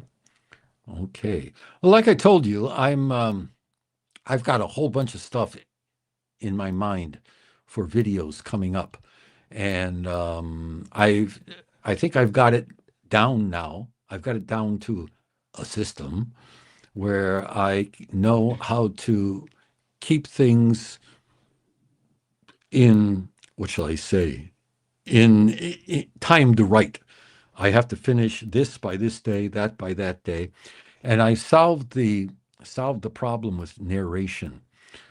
In the past, I think I've mentioned this, that I used to use this camera that I'm looking at right now for narration, and I would, like take a script and write it on a half a piece of paper, and then have it near the camera, thinking, yeah, nobody will notice that I'm looking at my notes.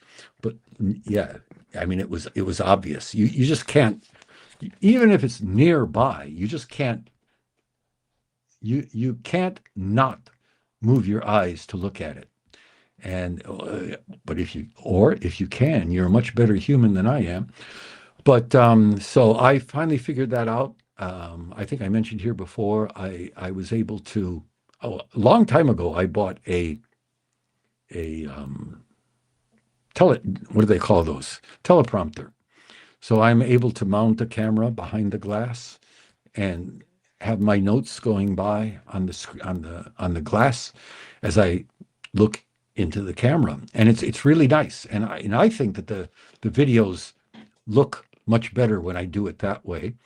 And then as far as creating videos, I realize now that I have to, that's the hardest, that's the most time consuming thing.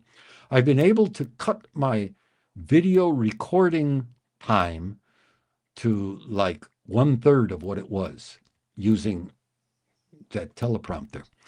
And because the video recording is smoother and has fewer pieces, I don't have to do as much editing. So editing time is very short. So I can go from start of recording to export of the finished video. I did it today, like in 35 or 40 minutes, which is warp speed for me. So it gives me more time to spend on producing a good script and doing deeper research, and that's what I plan to be doing and plan on doing. And I've got some what I think are killer topics coming up. So right now until mid-July, it'll be once a week, one video a week, every Saturday or Sunday or Wednesday. It depends when I have time, but I'll try to keep up the once a week pace until mid-July. And then in mid-July, I get a lot of free time, so I might start doing 2 or even 3 videos a week, depending upon how I feel. So that's coming up. So please keep tuning in. And whoever's doing it, by the way, my videos these days are getting a lot of hypes. Now, if you don't know, when you're doing a video, there are likes, thumbs up, and thumbs down. Some people thumbs down, but what are you going to do about that? But there's also something called hypes. And if you get enough hypes, YouTube pushes the video even harder because it shows that it's a popular video. So somebody's been hyping my videos, and they've been getting multiple hypes, which helps a lot. You can see that the view numbers are going up. I think the video I did before the last one had 6 or 7 hypes. So whoever's doing that, thank you so much. It really helps and means a lot. Didn't mean to show that one. Okay. David Cole. Okay, more horse feathers. I was going to say something else, but I won't. Someone told me I should ask people if they wanted me to share.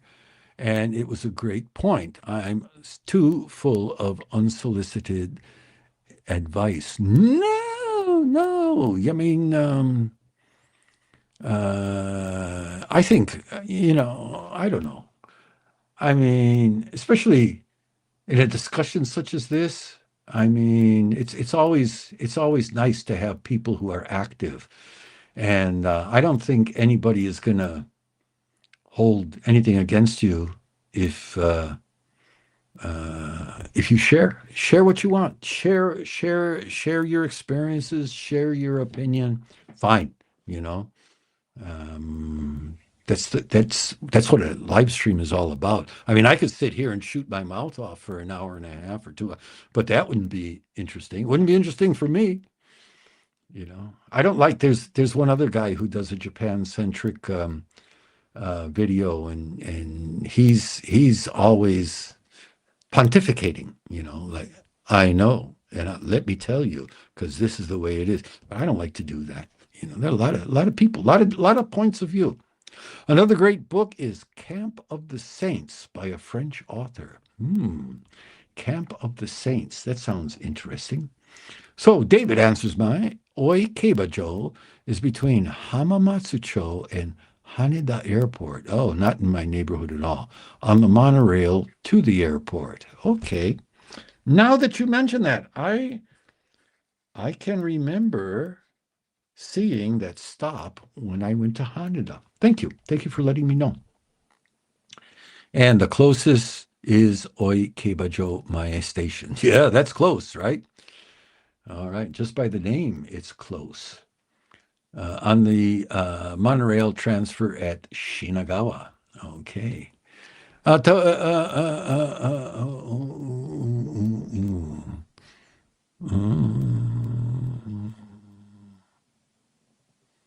Okay, we got a discussion. I hope you guys are enjoying that. David, will you be there for the Tokyo Dirt Derby? All right. God bless. Hyped other video.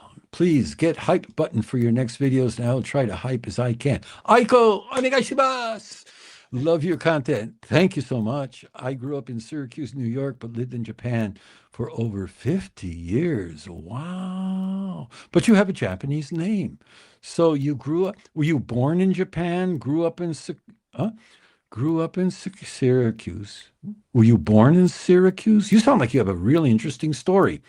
We have so many people that one of my videos about going to America and coming back to Japan was was responded to by so many people, and even a number of Japanese people who said they had the same experience in the other direction.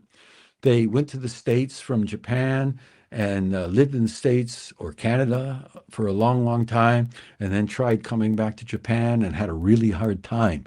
So it made me understand that it wasn't, when I made that video, until I made that video, I thought I was the only one who ever did something like that. But I found out, there are people from all kinds of countries did exactly the same thing and had pretty much the same kind of feelings that I had. Speaking of unsolicited advice, you should use Claude to help you ghostwrite books you outline. Extremely helpful. I wrote one about cultivating the intrinsic love of learning. So helpful. Well, okay, since you brought it up, I'll be honest. I use three different, and I think I mentioned this before. I use three different AI platforms for putting together my scripts and content for this channel. They're very helpful, first of all, in researching. But of course, as we all disclaimers apply. AI, you got to watch what you're doing. It makes mistakes, blah, blah, blah, blah. So that's why I use three. And in my opinion, ChatGPT is good as a buddy, as a partner for bouncing ideas off of each other. It's not very good when you have trouble with an app or a piece of hardware and you need to know where you got to go in the menus to find out how to do or undo something. It's got a lot of bogus information in that regard, but it's really good for discussion, for spitballing, for what do they call that? Brainstorming. Really, really helpful. I really like it. I've gotten mad at ChatGPT because it tends to be too careful, and it tends to be too namby-pam. You shouldn't say that because somebody might feel bad, kind of stuff.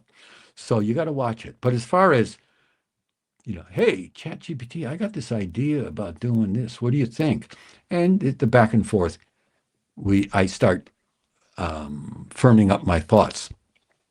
Then after having that discussion with ChatGPT, I ask ChatGPT to write me a prompt for Claude that will produce the research I need for the kind of video that I'm doing. And of course, I've got my own experience and stuff like that, but I have to watch myself about what I'm saying and all this other kind of stuff, because I do get valuable information from them. So ChatGPT will write a really good prompt, and I'll take that prompt and I'll send it over to Claude, and Claude will come up with reams and reams and reams of all kinds of information. Then go through that information and decide what I want to do. Much too much. There was one time I consulted with Claude about information, and it gave me enough for an hour-long video. But nobody wants to do an hour-long video. So then I go through that and chop things up and things like that, and then I may go back to ChatGPT or I may go to Gemini and ask its opinion about a few things, mixing it up. And it's like it's like a sculptor. You got this big block of clay, and you're cutting things away and reshaping it. And and it's finally pared down into the final script. Now, I also use at times Grok, the X AI, if it's a current event kind of thing. Grok is really good about things that are happening like right now. What are people thinking and feeling about something? I did join X, Twitter, thinking, "Oh, this is good. I can, talk to people and find out what Japanese people are doing." But as we all know, it's pretty much a cesspool, and that's not a dig against Elon Musk or Elon Musk's platform, but it's just there's just too much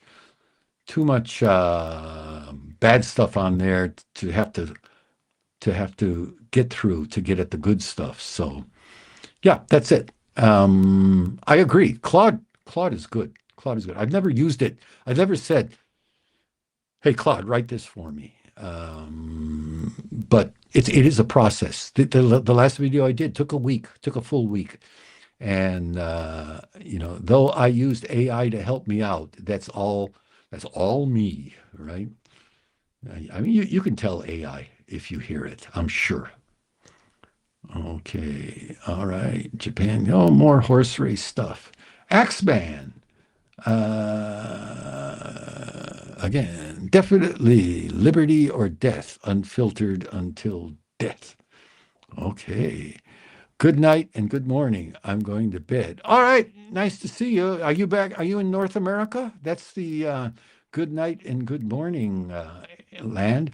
If you are in North America, stop by Wednesday morning, Tuesday night, North America time. We'll do this again. And many of the same people show up. So it might be a lot of fun for you.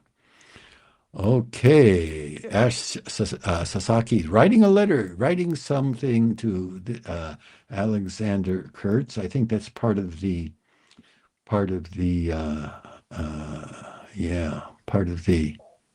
discussion that's going on. You are the hype. Yeah, I'm the hype man. I'm the hype man, baby.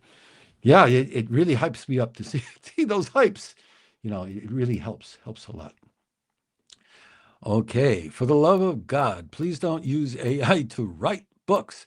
As mentioned earlier, I'm a book editor. AI written books are essentially plagiarism. There's that too, right? There's that point of view.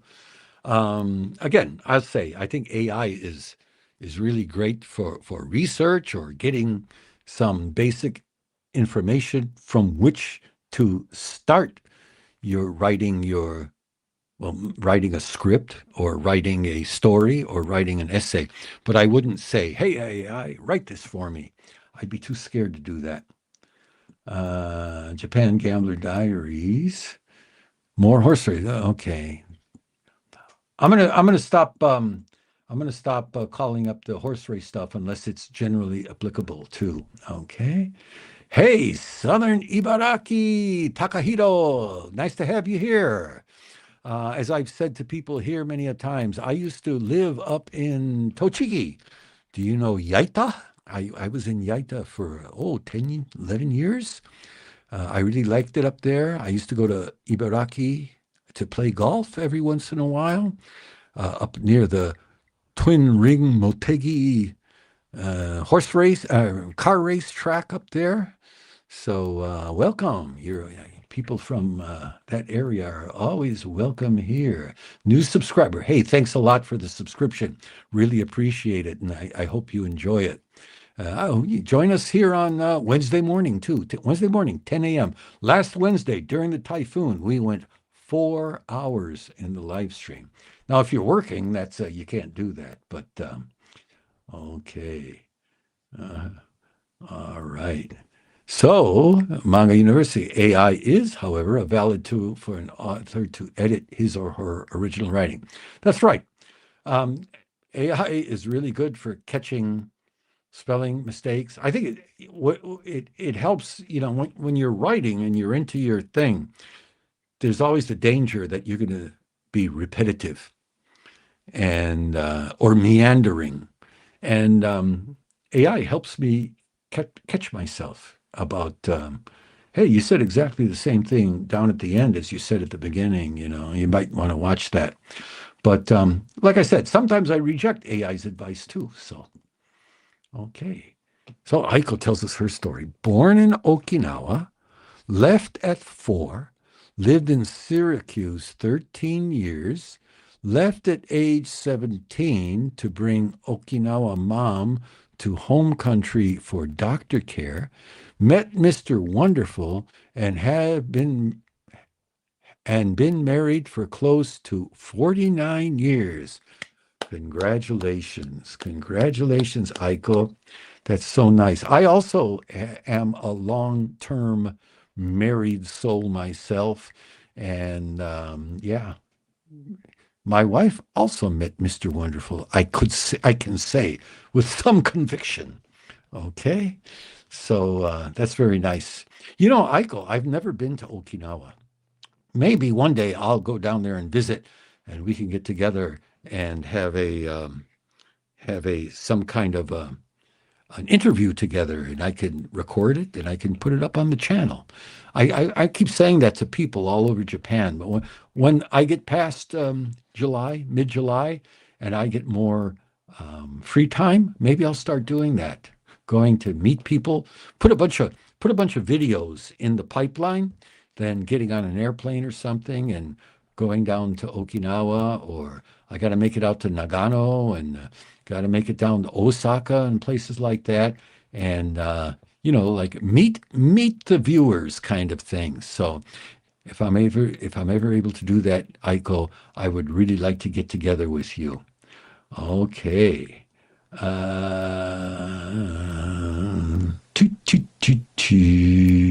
So, what you describe, Ed, using AI as a buddy to help you put together your script is a good, valid use of AI. Thank you. Thank you for thank you for confirming that, Your Majesty. In case anybody doesn't know, Manga University calls himself the King of Saitama. So we sometimes talk to him about, call him Your Majesty or Your Grace or something like that. So, yeah, I mean, AI is invaluable when it comes to research or like a buddy to discuss upcoming projects and research, and for a checker, as a spell checker, and as a manuscript checker, I think.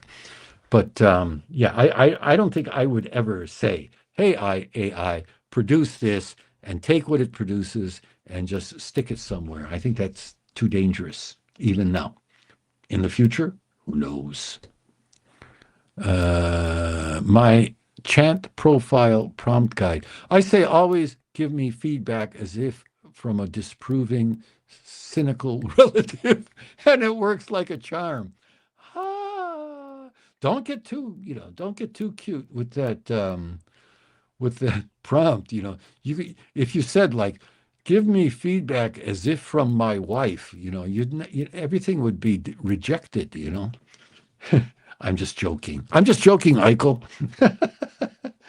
Okay.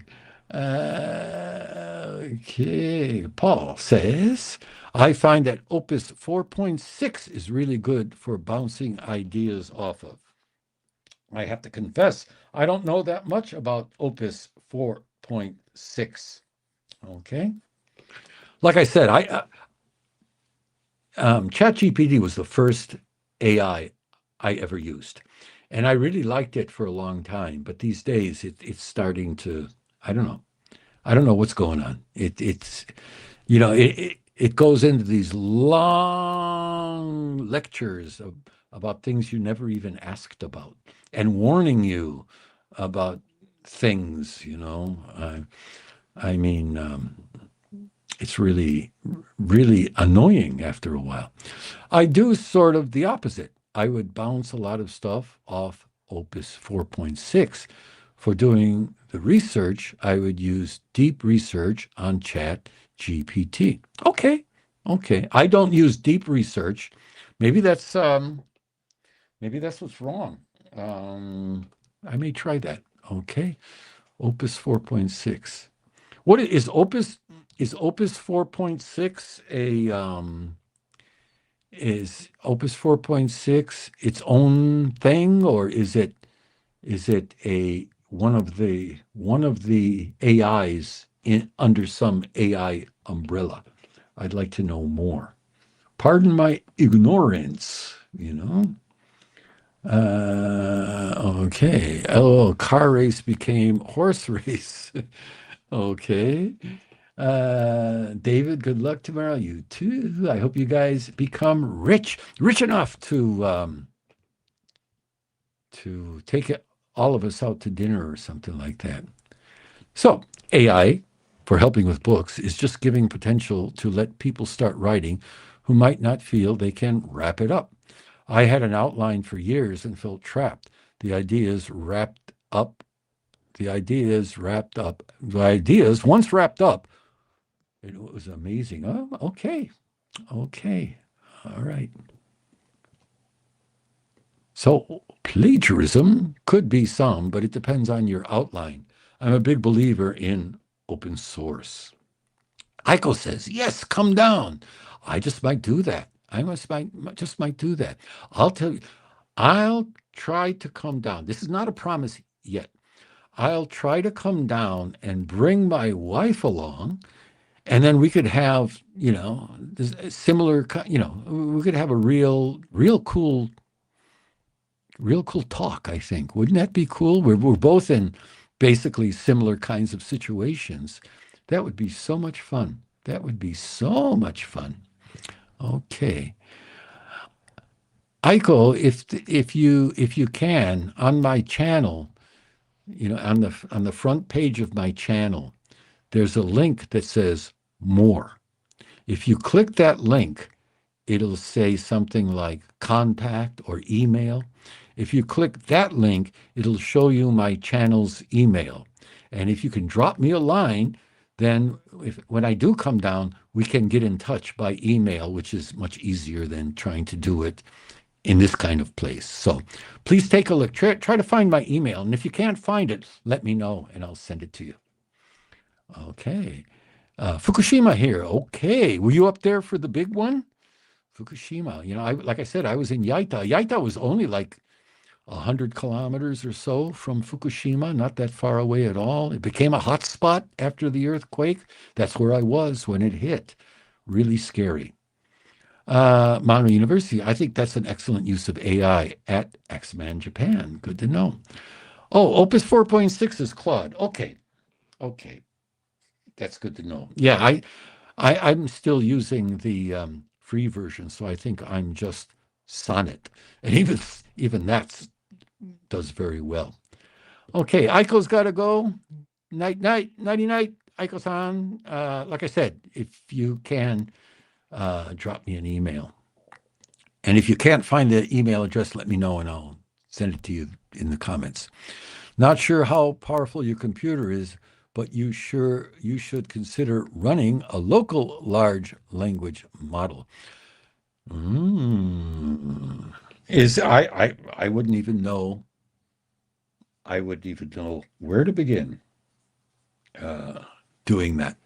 Yeah, I can. Man, the GAIJIN50 plus large language model. No, I wouldn't.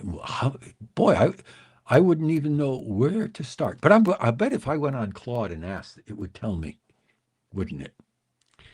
Oh, Darren answers my question. Yes, I was there with a big quake.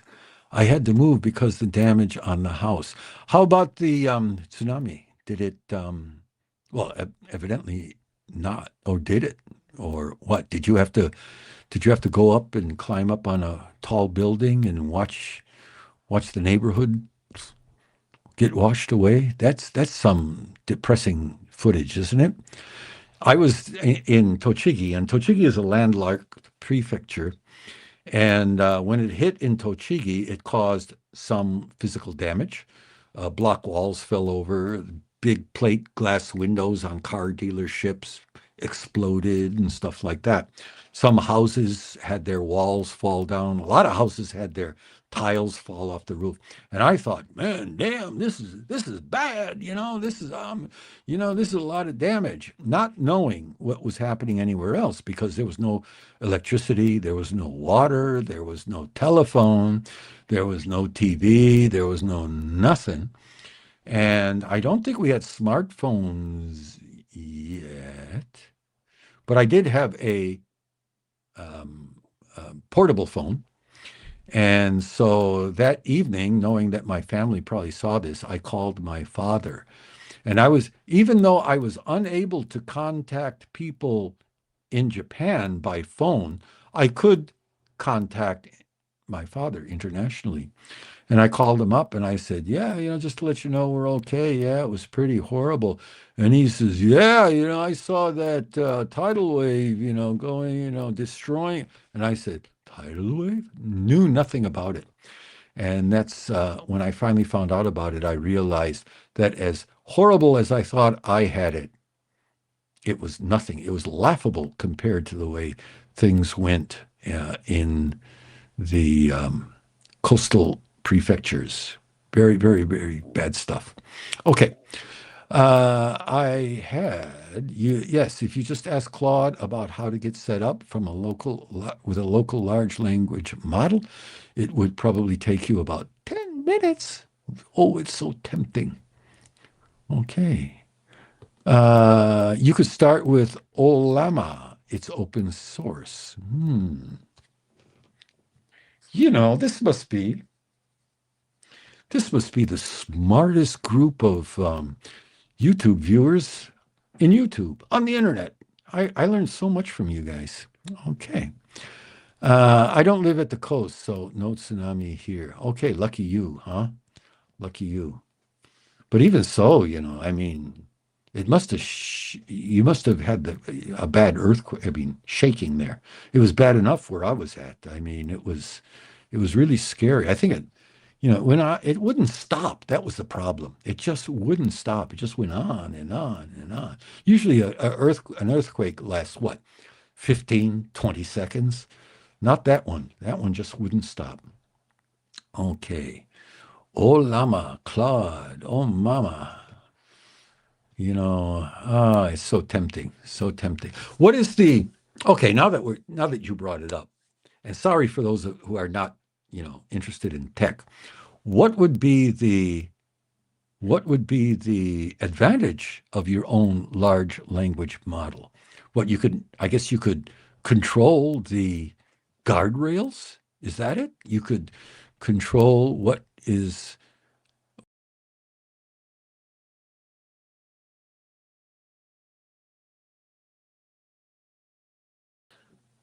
Sorry about that. I clicked the wrong button again. You could control what it will or will not answer, or Axeman Japan comes in with a random topic. Thank you. I have a tradition of yearly trips to Ome with the family. Do you have any traditions that you have kept going? Yeah, on the of course, New Year. My sons are grown and have their own families. Luckily, they live in the same general area. They're in Tokyo. And every New Year, we all get together for a big day of eating and drinking. And it's really, really nice. It's really wonderful because we get to see the kids grow up, the grandkids. The young grandkid, we get to sit there and watch him look at his smartphone all day. The older grandchild is older and more mature, and has gotten past the childhood stuff, and is turning into a very beautiful, educated, and pleasant young lady. And at least once or twice during the summer, we'll get together. We'll have a family picnic and that kind of thing, and that's really wonderful. I mean, the way it is in Japan. I think, and in my neck of the woods at least, family is very important. My wife still goes, that's where she is now. She's not here. She's down hanging out with her sister down in Kyushu right now. And to her, that's really important, and getting together with her brother and her sisters, and just enjoying family time together. So yeah, that's our traditions, our family traditions. Manga University says, okay, privacy. Privacy is the good thing, to have your own LLM. And then, oh, another one, privacy. Everybody's educating me. Okay. Enjoyed the conversation. I'm off to watch an episode of The Rockford Files with James Gardner. He's such an unappreciated actor. I agree. James Gardner, in my day, he was big time with Maverick. And I used to watch the Maverick TV series religiously when I was a kid. Loved it. And James Garner's got quite a story. There's a YouTube video out. I think it's called "What the F Ever Happened to James Garner" or something like that. And very worth watching if you like James Garner. And they explain why he's unappreciated. Really eye-opening for me. Okay. Darren says, I was stuck on a bridge at the time of the earthquake. I saw the concrete falling off. Scariest day of my life. No kidding. That would be scary, wouldn't it? I was at a ear doctor's office, and this ear doctor had an outside waiting room. And then they would call your name, and you'd go into an inner waiting room, and people were sitting next to each other on chairs. And then they would call you one by one from the inner waiting room. Why they did that way, I don't know, but that's the way they did it. And then we're sitting there, and there's this little girl sitting next to me, and next to her was her mother. And the earthquake started, and it was shaking, started slowly. And the little girl says, Mama, Jishin, Mama, earthquake. And mother said, yeah, don't worry, it'll be over soon.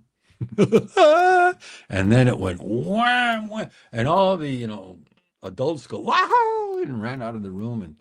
And I never knew what happened to the little girl. And actually, I pulled out my camera and recorded a whole bunch of footage of the earthquake. But in fact, I had a video that I created. I thought I had it saved somewhere, and at the last anniversary of the earthquake, I said, "Well, I'll repost it," and I couldn't find it. I couldn't find it for some reason, and I really felt disappointed, because it would be cool to have. It showed a lot of what was going on in my life on that time. But on a bridge, concrete falling off, that would be the scariest day of anybody's life. Your own large language model won't get more expensive when tokens go up in price. You don't have to pay anything when you create it? Wow, that would be cool. Free! Anything is free. I just moved to Japan from the US last year, and my heart wants to stay forever, but the economics seem scary. Seeing your videos gives me confidence to stay long term. Hey, I hope so. If you can do it, if you can hang in there, it's a great place. But, you got to get established. I don't know what you're doing right now, but, you're building, what do they call those? Networks. And you meet people, and somebody's going back, or somebody's moving or changing jobs, and they say, hey, can you help? Hey, I got this job. You want to do it? And that's what happens. Things start to snowball. That's what I did. That's what happened to me. I went from teaching English at, down in Fukuoka for very little money. At the time, I guess it was better than it sounded. But it was always somebody's leaving, somebody knows somebody, and they recommend you for something, and things keep going on. Start a YouTube channel. Hey, if you got something interesting to say, I highly recommend everybody. It's a lot of fun, and if you can make a hit, it's very satisfying. Okay. Hey, Ed, do you remember the name of that bakery? And Morishi, you were talking about. I'm sure you were talking about. I told you um, I was gonna let me see. Excuse me as I do, do, do, do. Elvis Toki. I'm trying to find out. Elvis Toki. It's apple pie. He's always saying the best apple pie in all of Morty. Elvis Toki apple pie. No, that didn't work either.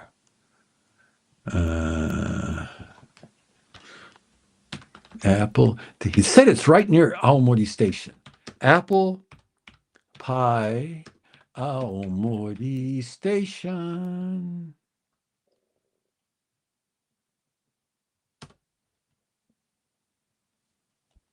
Well, yeah, I can't seem to find it. Oh, damn. I'm sorry I let you down on that. That doesn't look like it. There's all kinds of apple pie, all kinds of apple pies in Aomori. That's what it's like. I was trying to find John Jones or something like that. Oh, that looks like it. That looks like it.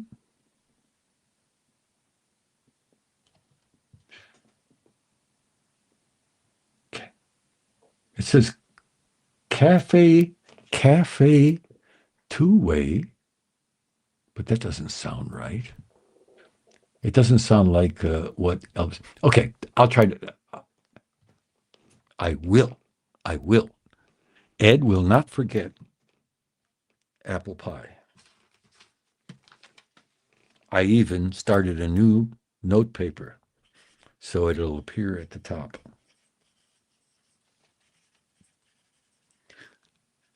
So, Ash Sasaki, will you come on Wednesday? I'll see. And maybe is. Maybe.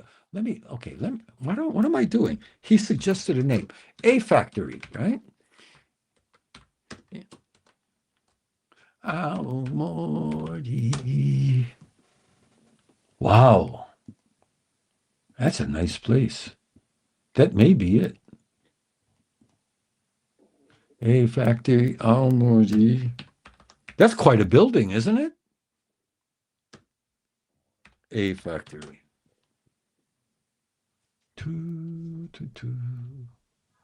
I can't say for sure. Okay. All right.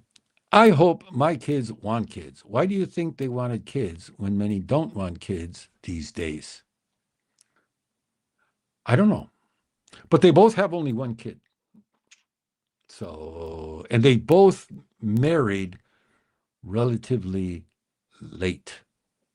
So they're part of that generation.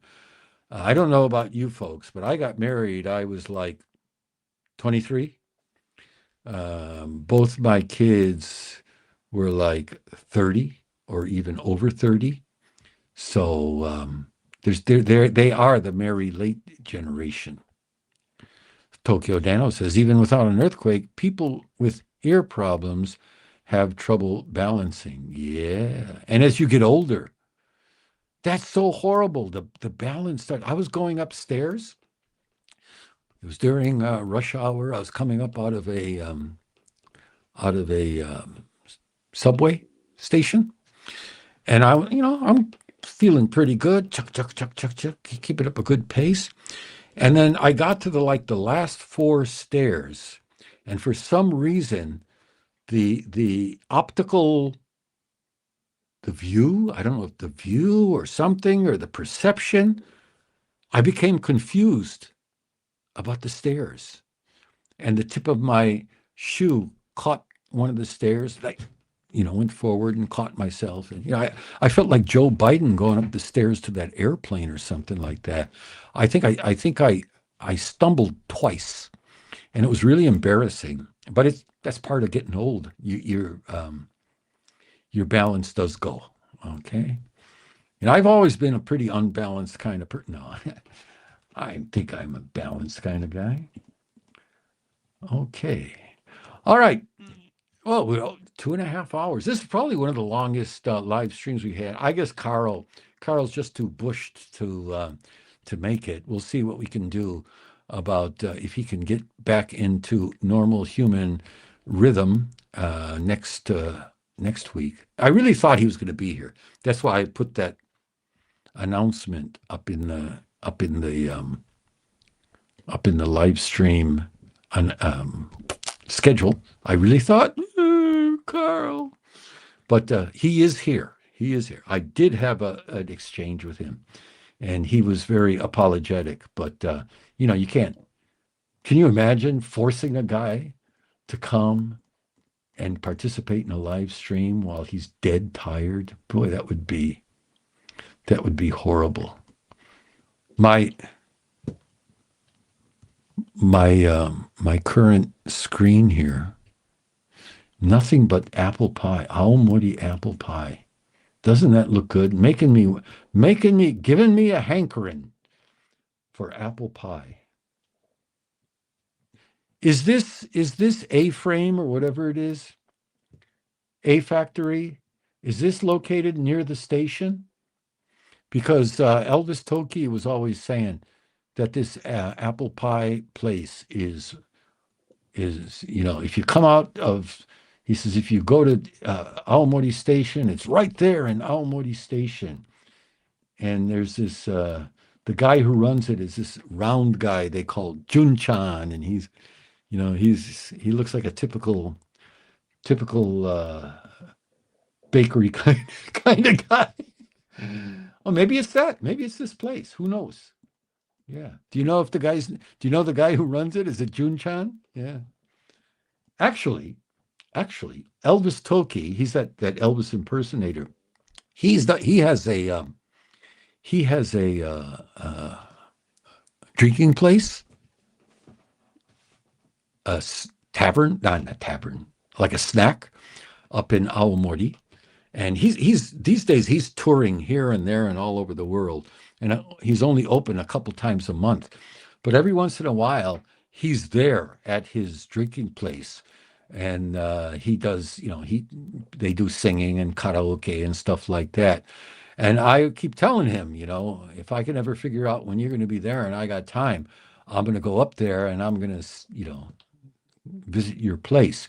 So Ash Sasaki, I'll tell you what, you and I can do an interview that we publish here on the channel too. If I ever go up there, maybe we could go to Elvis Toki's place together and film that. And yeah, it does look good, doesn't it? Right next door. It might be it. It might be it, because that's what he's always saying. David Cole says, my mom made homemade apple pie. Nobody wants to take the effort to make at home anymore. Did you play baseball? Baseball, mom, and apple pie.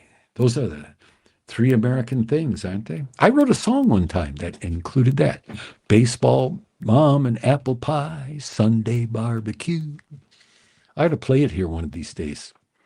Forcing a dead guy to participate sounds like yeah, sounds like a real Japanese thing to do. I can do like weekend at Bernie's, hold his hand, Carl, he starts, okay, Carl. Yeah. Ash Sasaki, sounds good to me. Sounding like a plan is starting to hatch. We'll see what I could come up with. Because, again, I'm about even Mrs. GAIJIN50 plus who is always ready to jump on a train or a plane and go somewhere, as long as it's not with me. I always say, let's go somewhere, we can go together. And she goes, no, thank you. But she will go to Aomori, but usually she'll say, no, thank you. I'll say, why not? Why don't you want to go with me? And she always says the same thing. Mendokusai, So, as my wife is a real typical hard-ass Japanese woman, right? Would be a blast. Do you have time to do a music live stream? That would be cool. Hey, that's an idea, isn't it? I've got a gig coming up in July.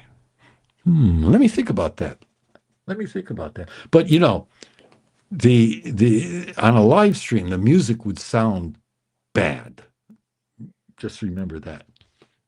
I'm trying to prepare you for my no no. I mean, it would even when you record music on a camera or stuff like that, the music doesn't sound very good. But that might be fun, right? A music live stream. Okay, and on par. Autocorrect kills me. Oh, okay. Oh, yeah, Axeman, Axeman. Oh, on participate, on par for Japan. Okay, yeah, I see. Yeah, yeah, yeah. That we could. Yeah, the first channel about Japan that that is guilty of karoshi, right? Death by overwork. Yeah, I could just see Carl. Carl's face in some snapshot. Poor Carl. He was such a nice guy. Okay. All right. We're at 2.5 hours. I don't think we want to go 4 today. I'm about getting tired, talked out. I got my cup of coffee. I haven't drunk it. Let me get a swig here.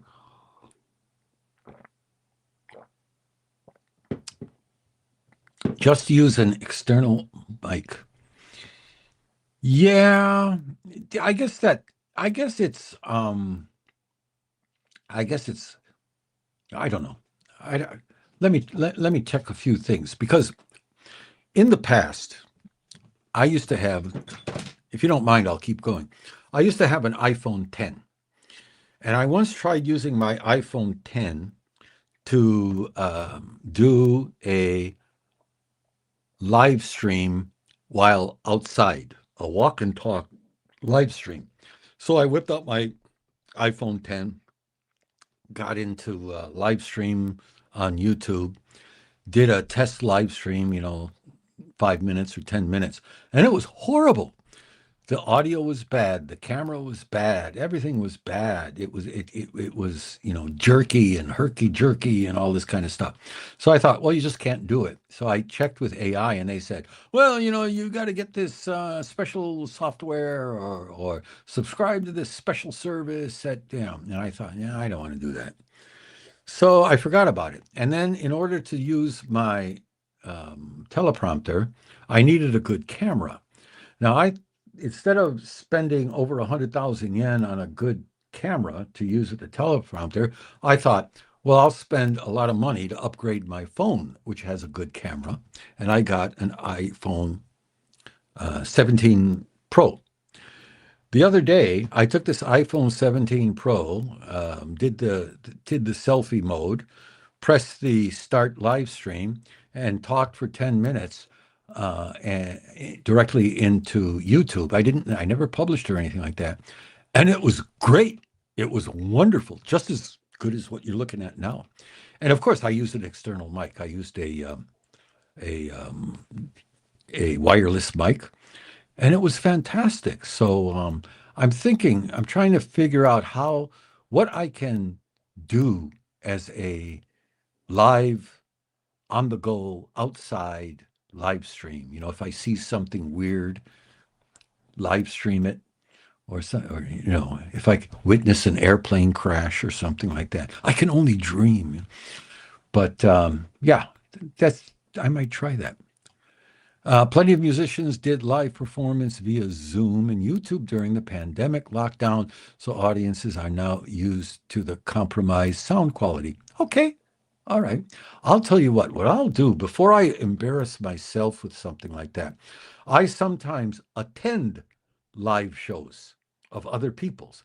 And the next time I attend a live show of someone, I'll do a live stream. On the spot live stream. I'll try to announce it ahead of time, and you could see what some Japanese country western singers sound like, and all that kind of stuff. And we'll see. I think I got something coming up within the next couple of weeks. I'll keep you posted. Thank you. Good idea. I never thought. Why didn't I ever think of that? I think I'll go have a piece of apple pie. You're gonna put a little bit of vanilla ice cream. Oh, or cheddar cheese. Also good with apple pie.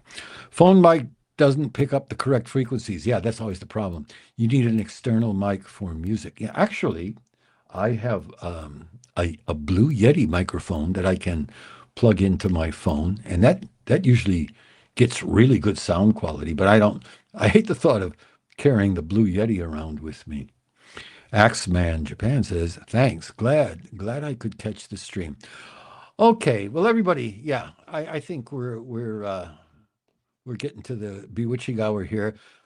Thank you, thank you, thank you. I can't say it enough. I mean, people say it all the time, but it is the feeling that I have. I cannot thank you people enough for your support on the live stream, for your support in the videos, for the hypes, for your suggestions, for your education. I've got all kinds of stuff I got to look into. And I will, following mid-July, I will be making plans to go on the road and visit people for some either live stream or recorded get-togethers from your local area. Thank you. Thank you, everybody. Manga University, Axman Japan, Asaki, David Cole, Manga University, everybody else who's still here. Thank you so much for coming.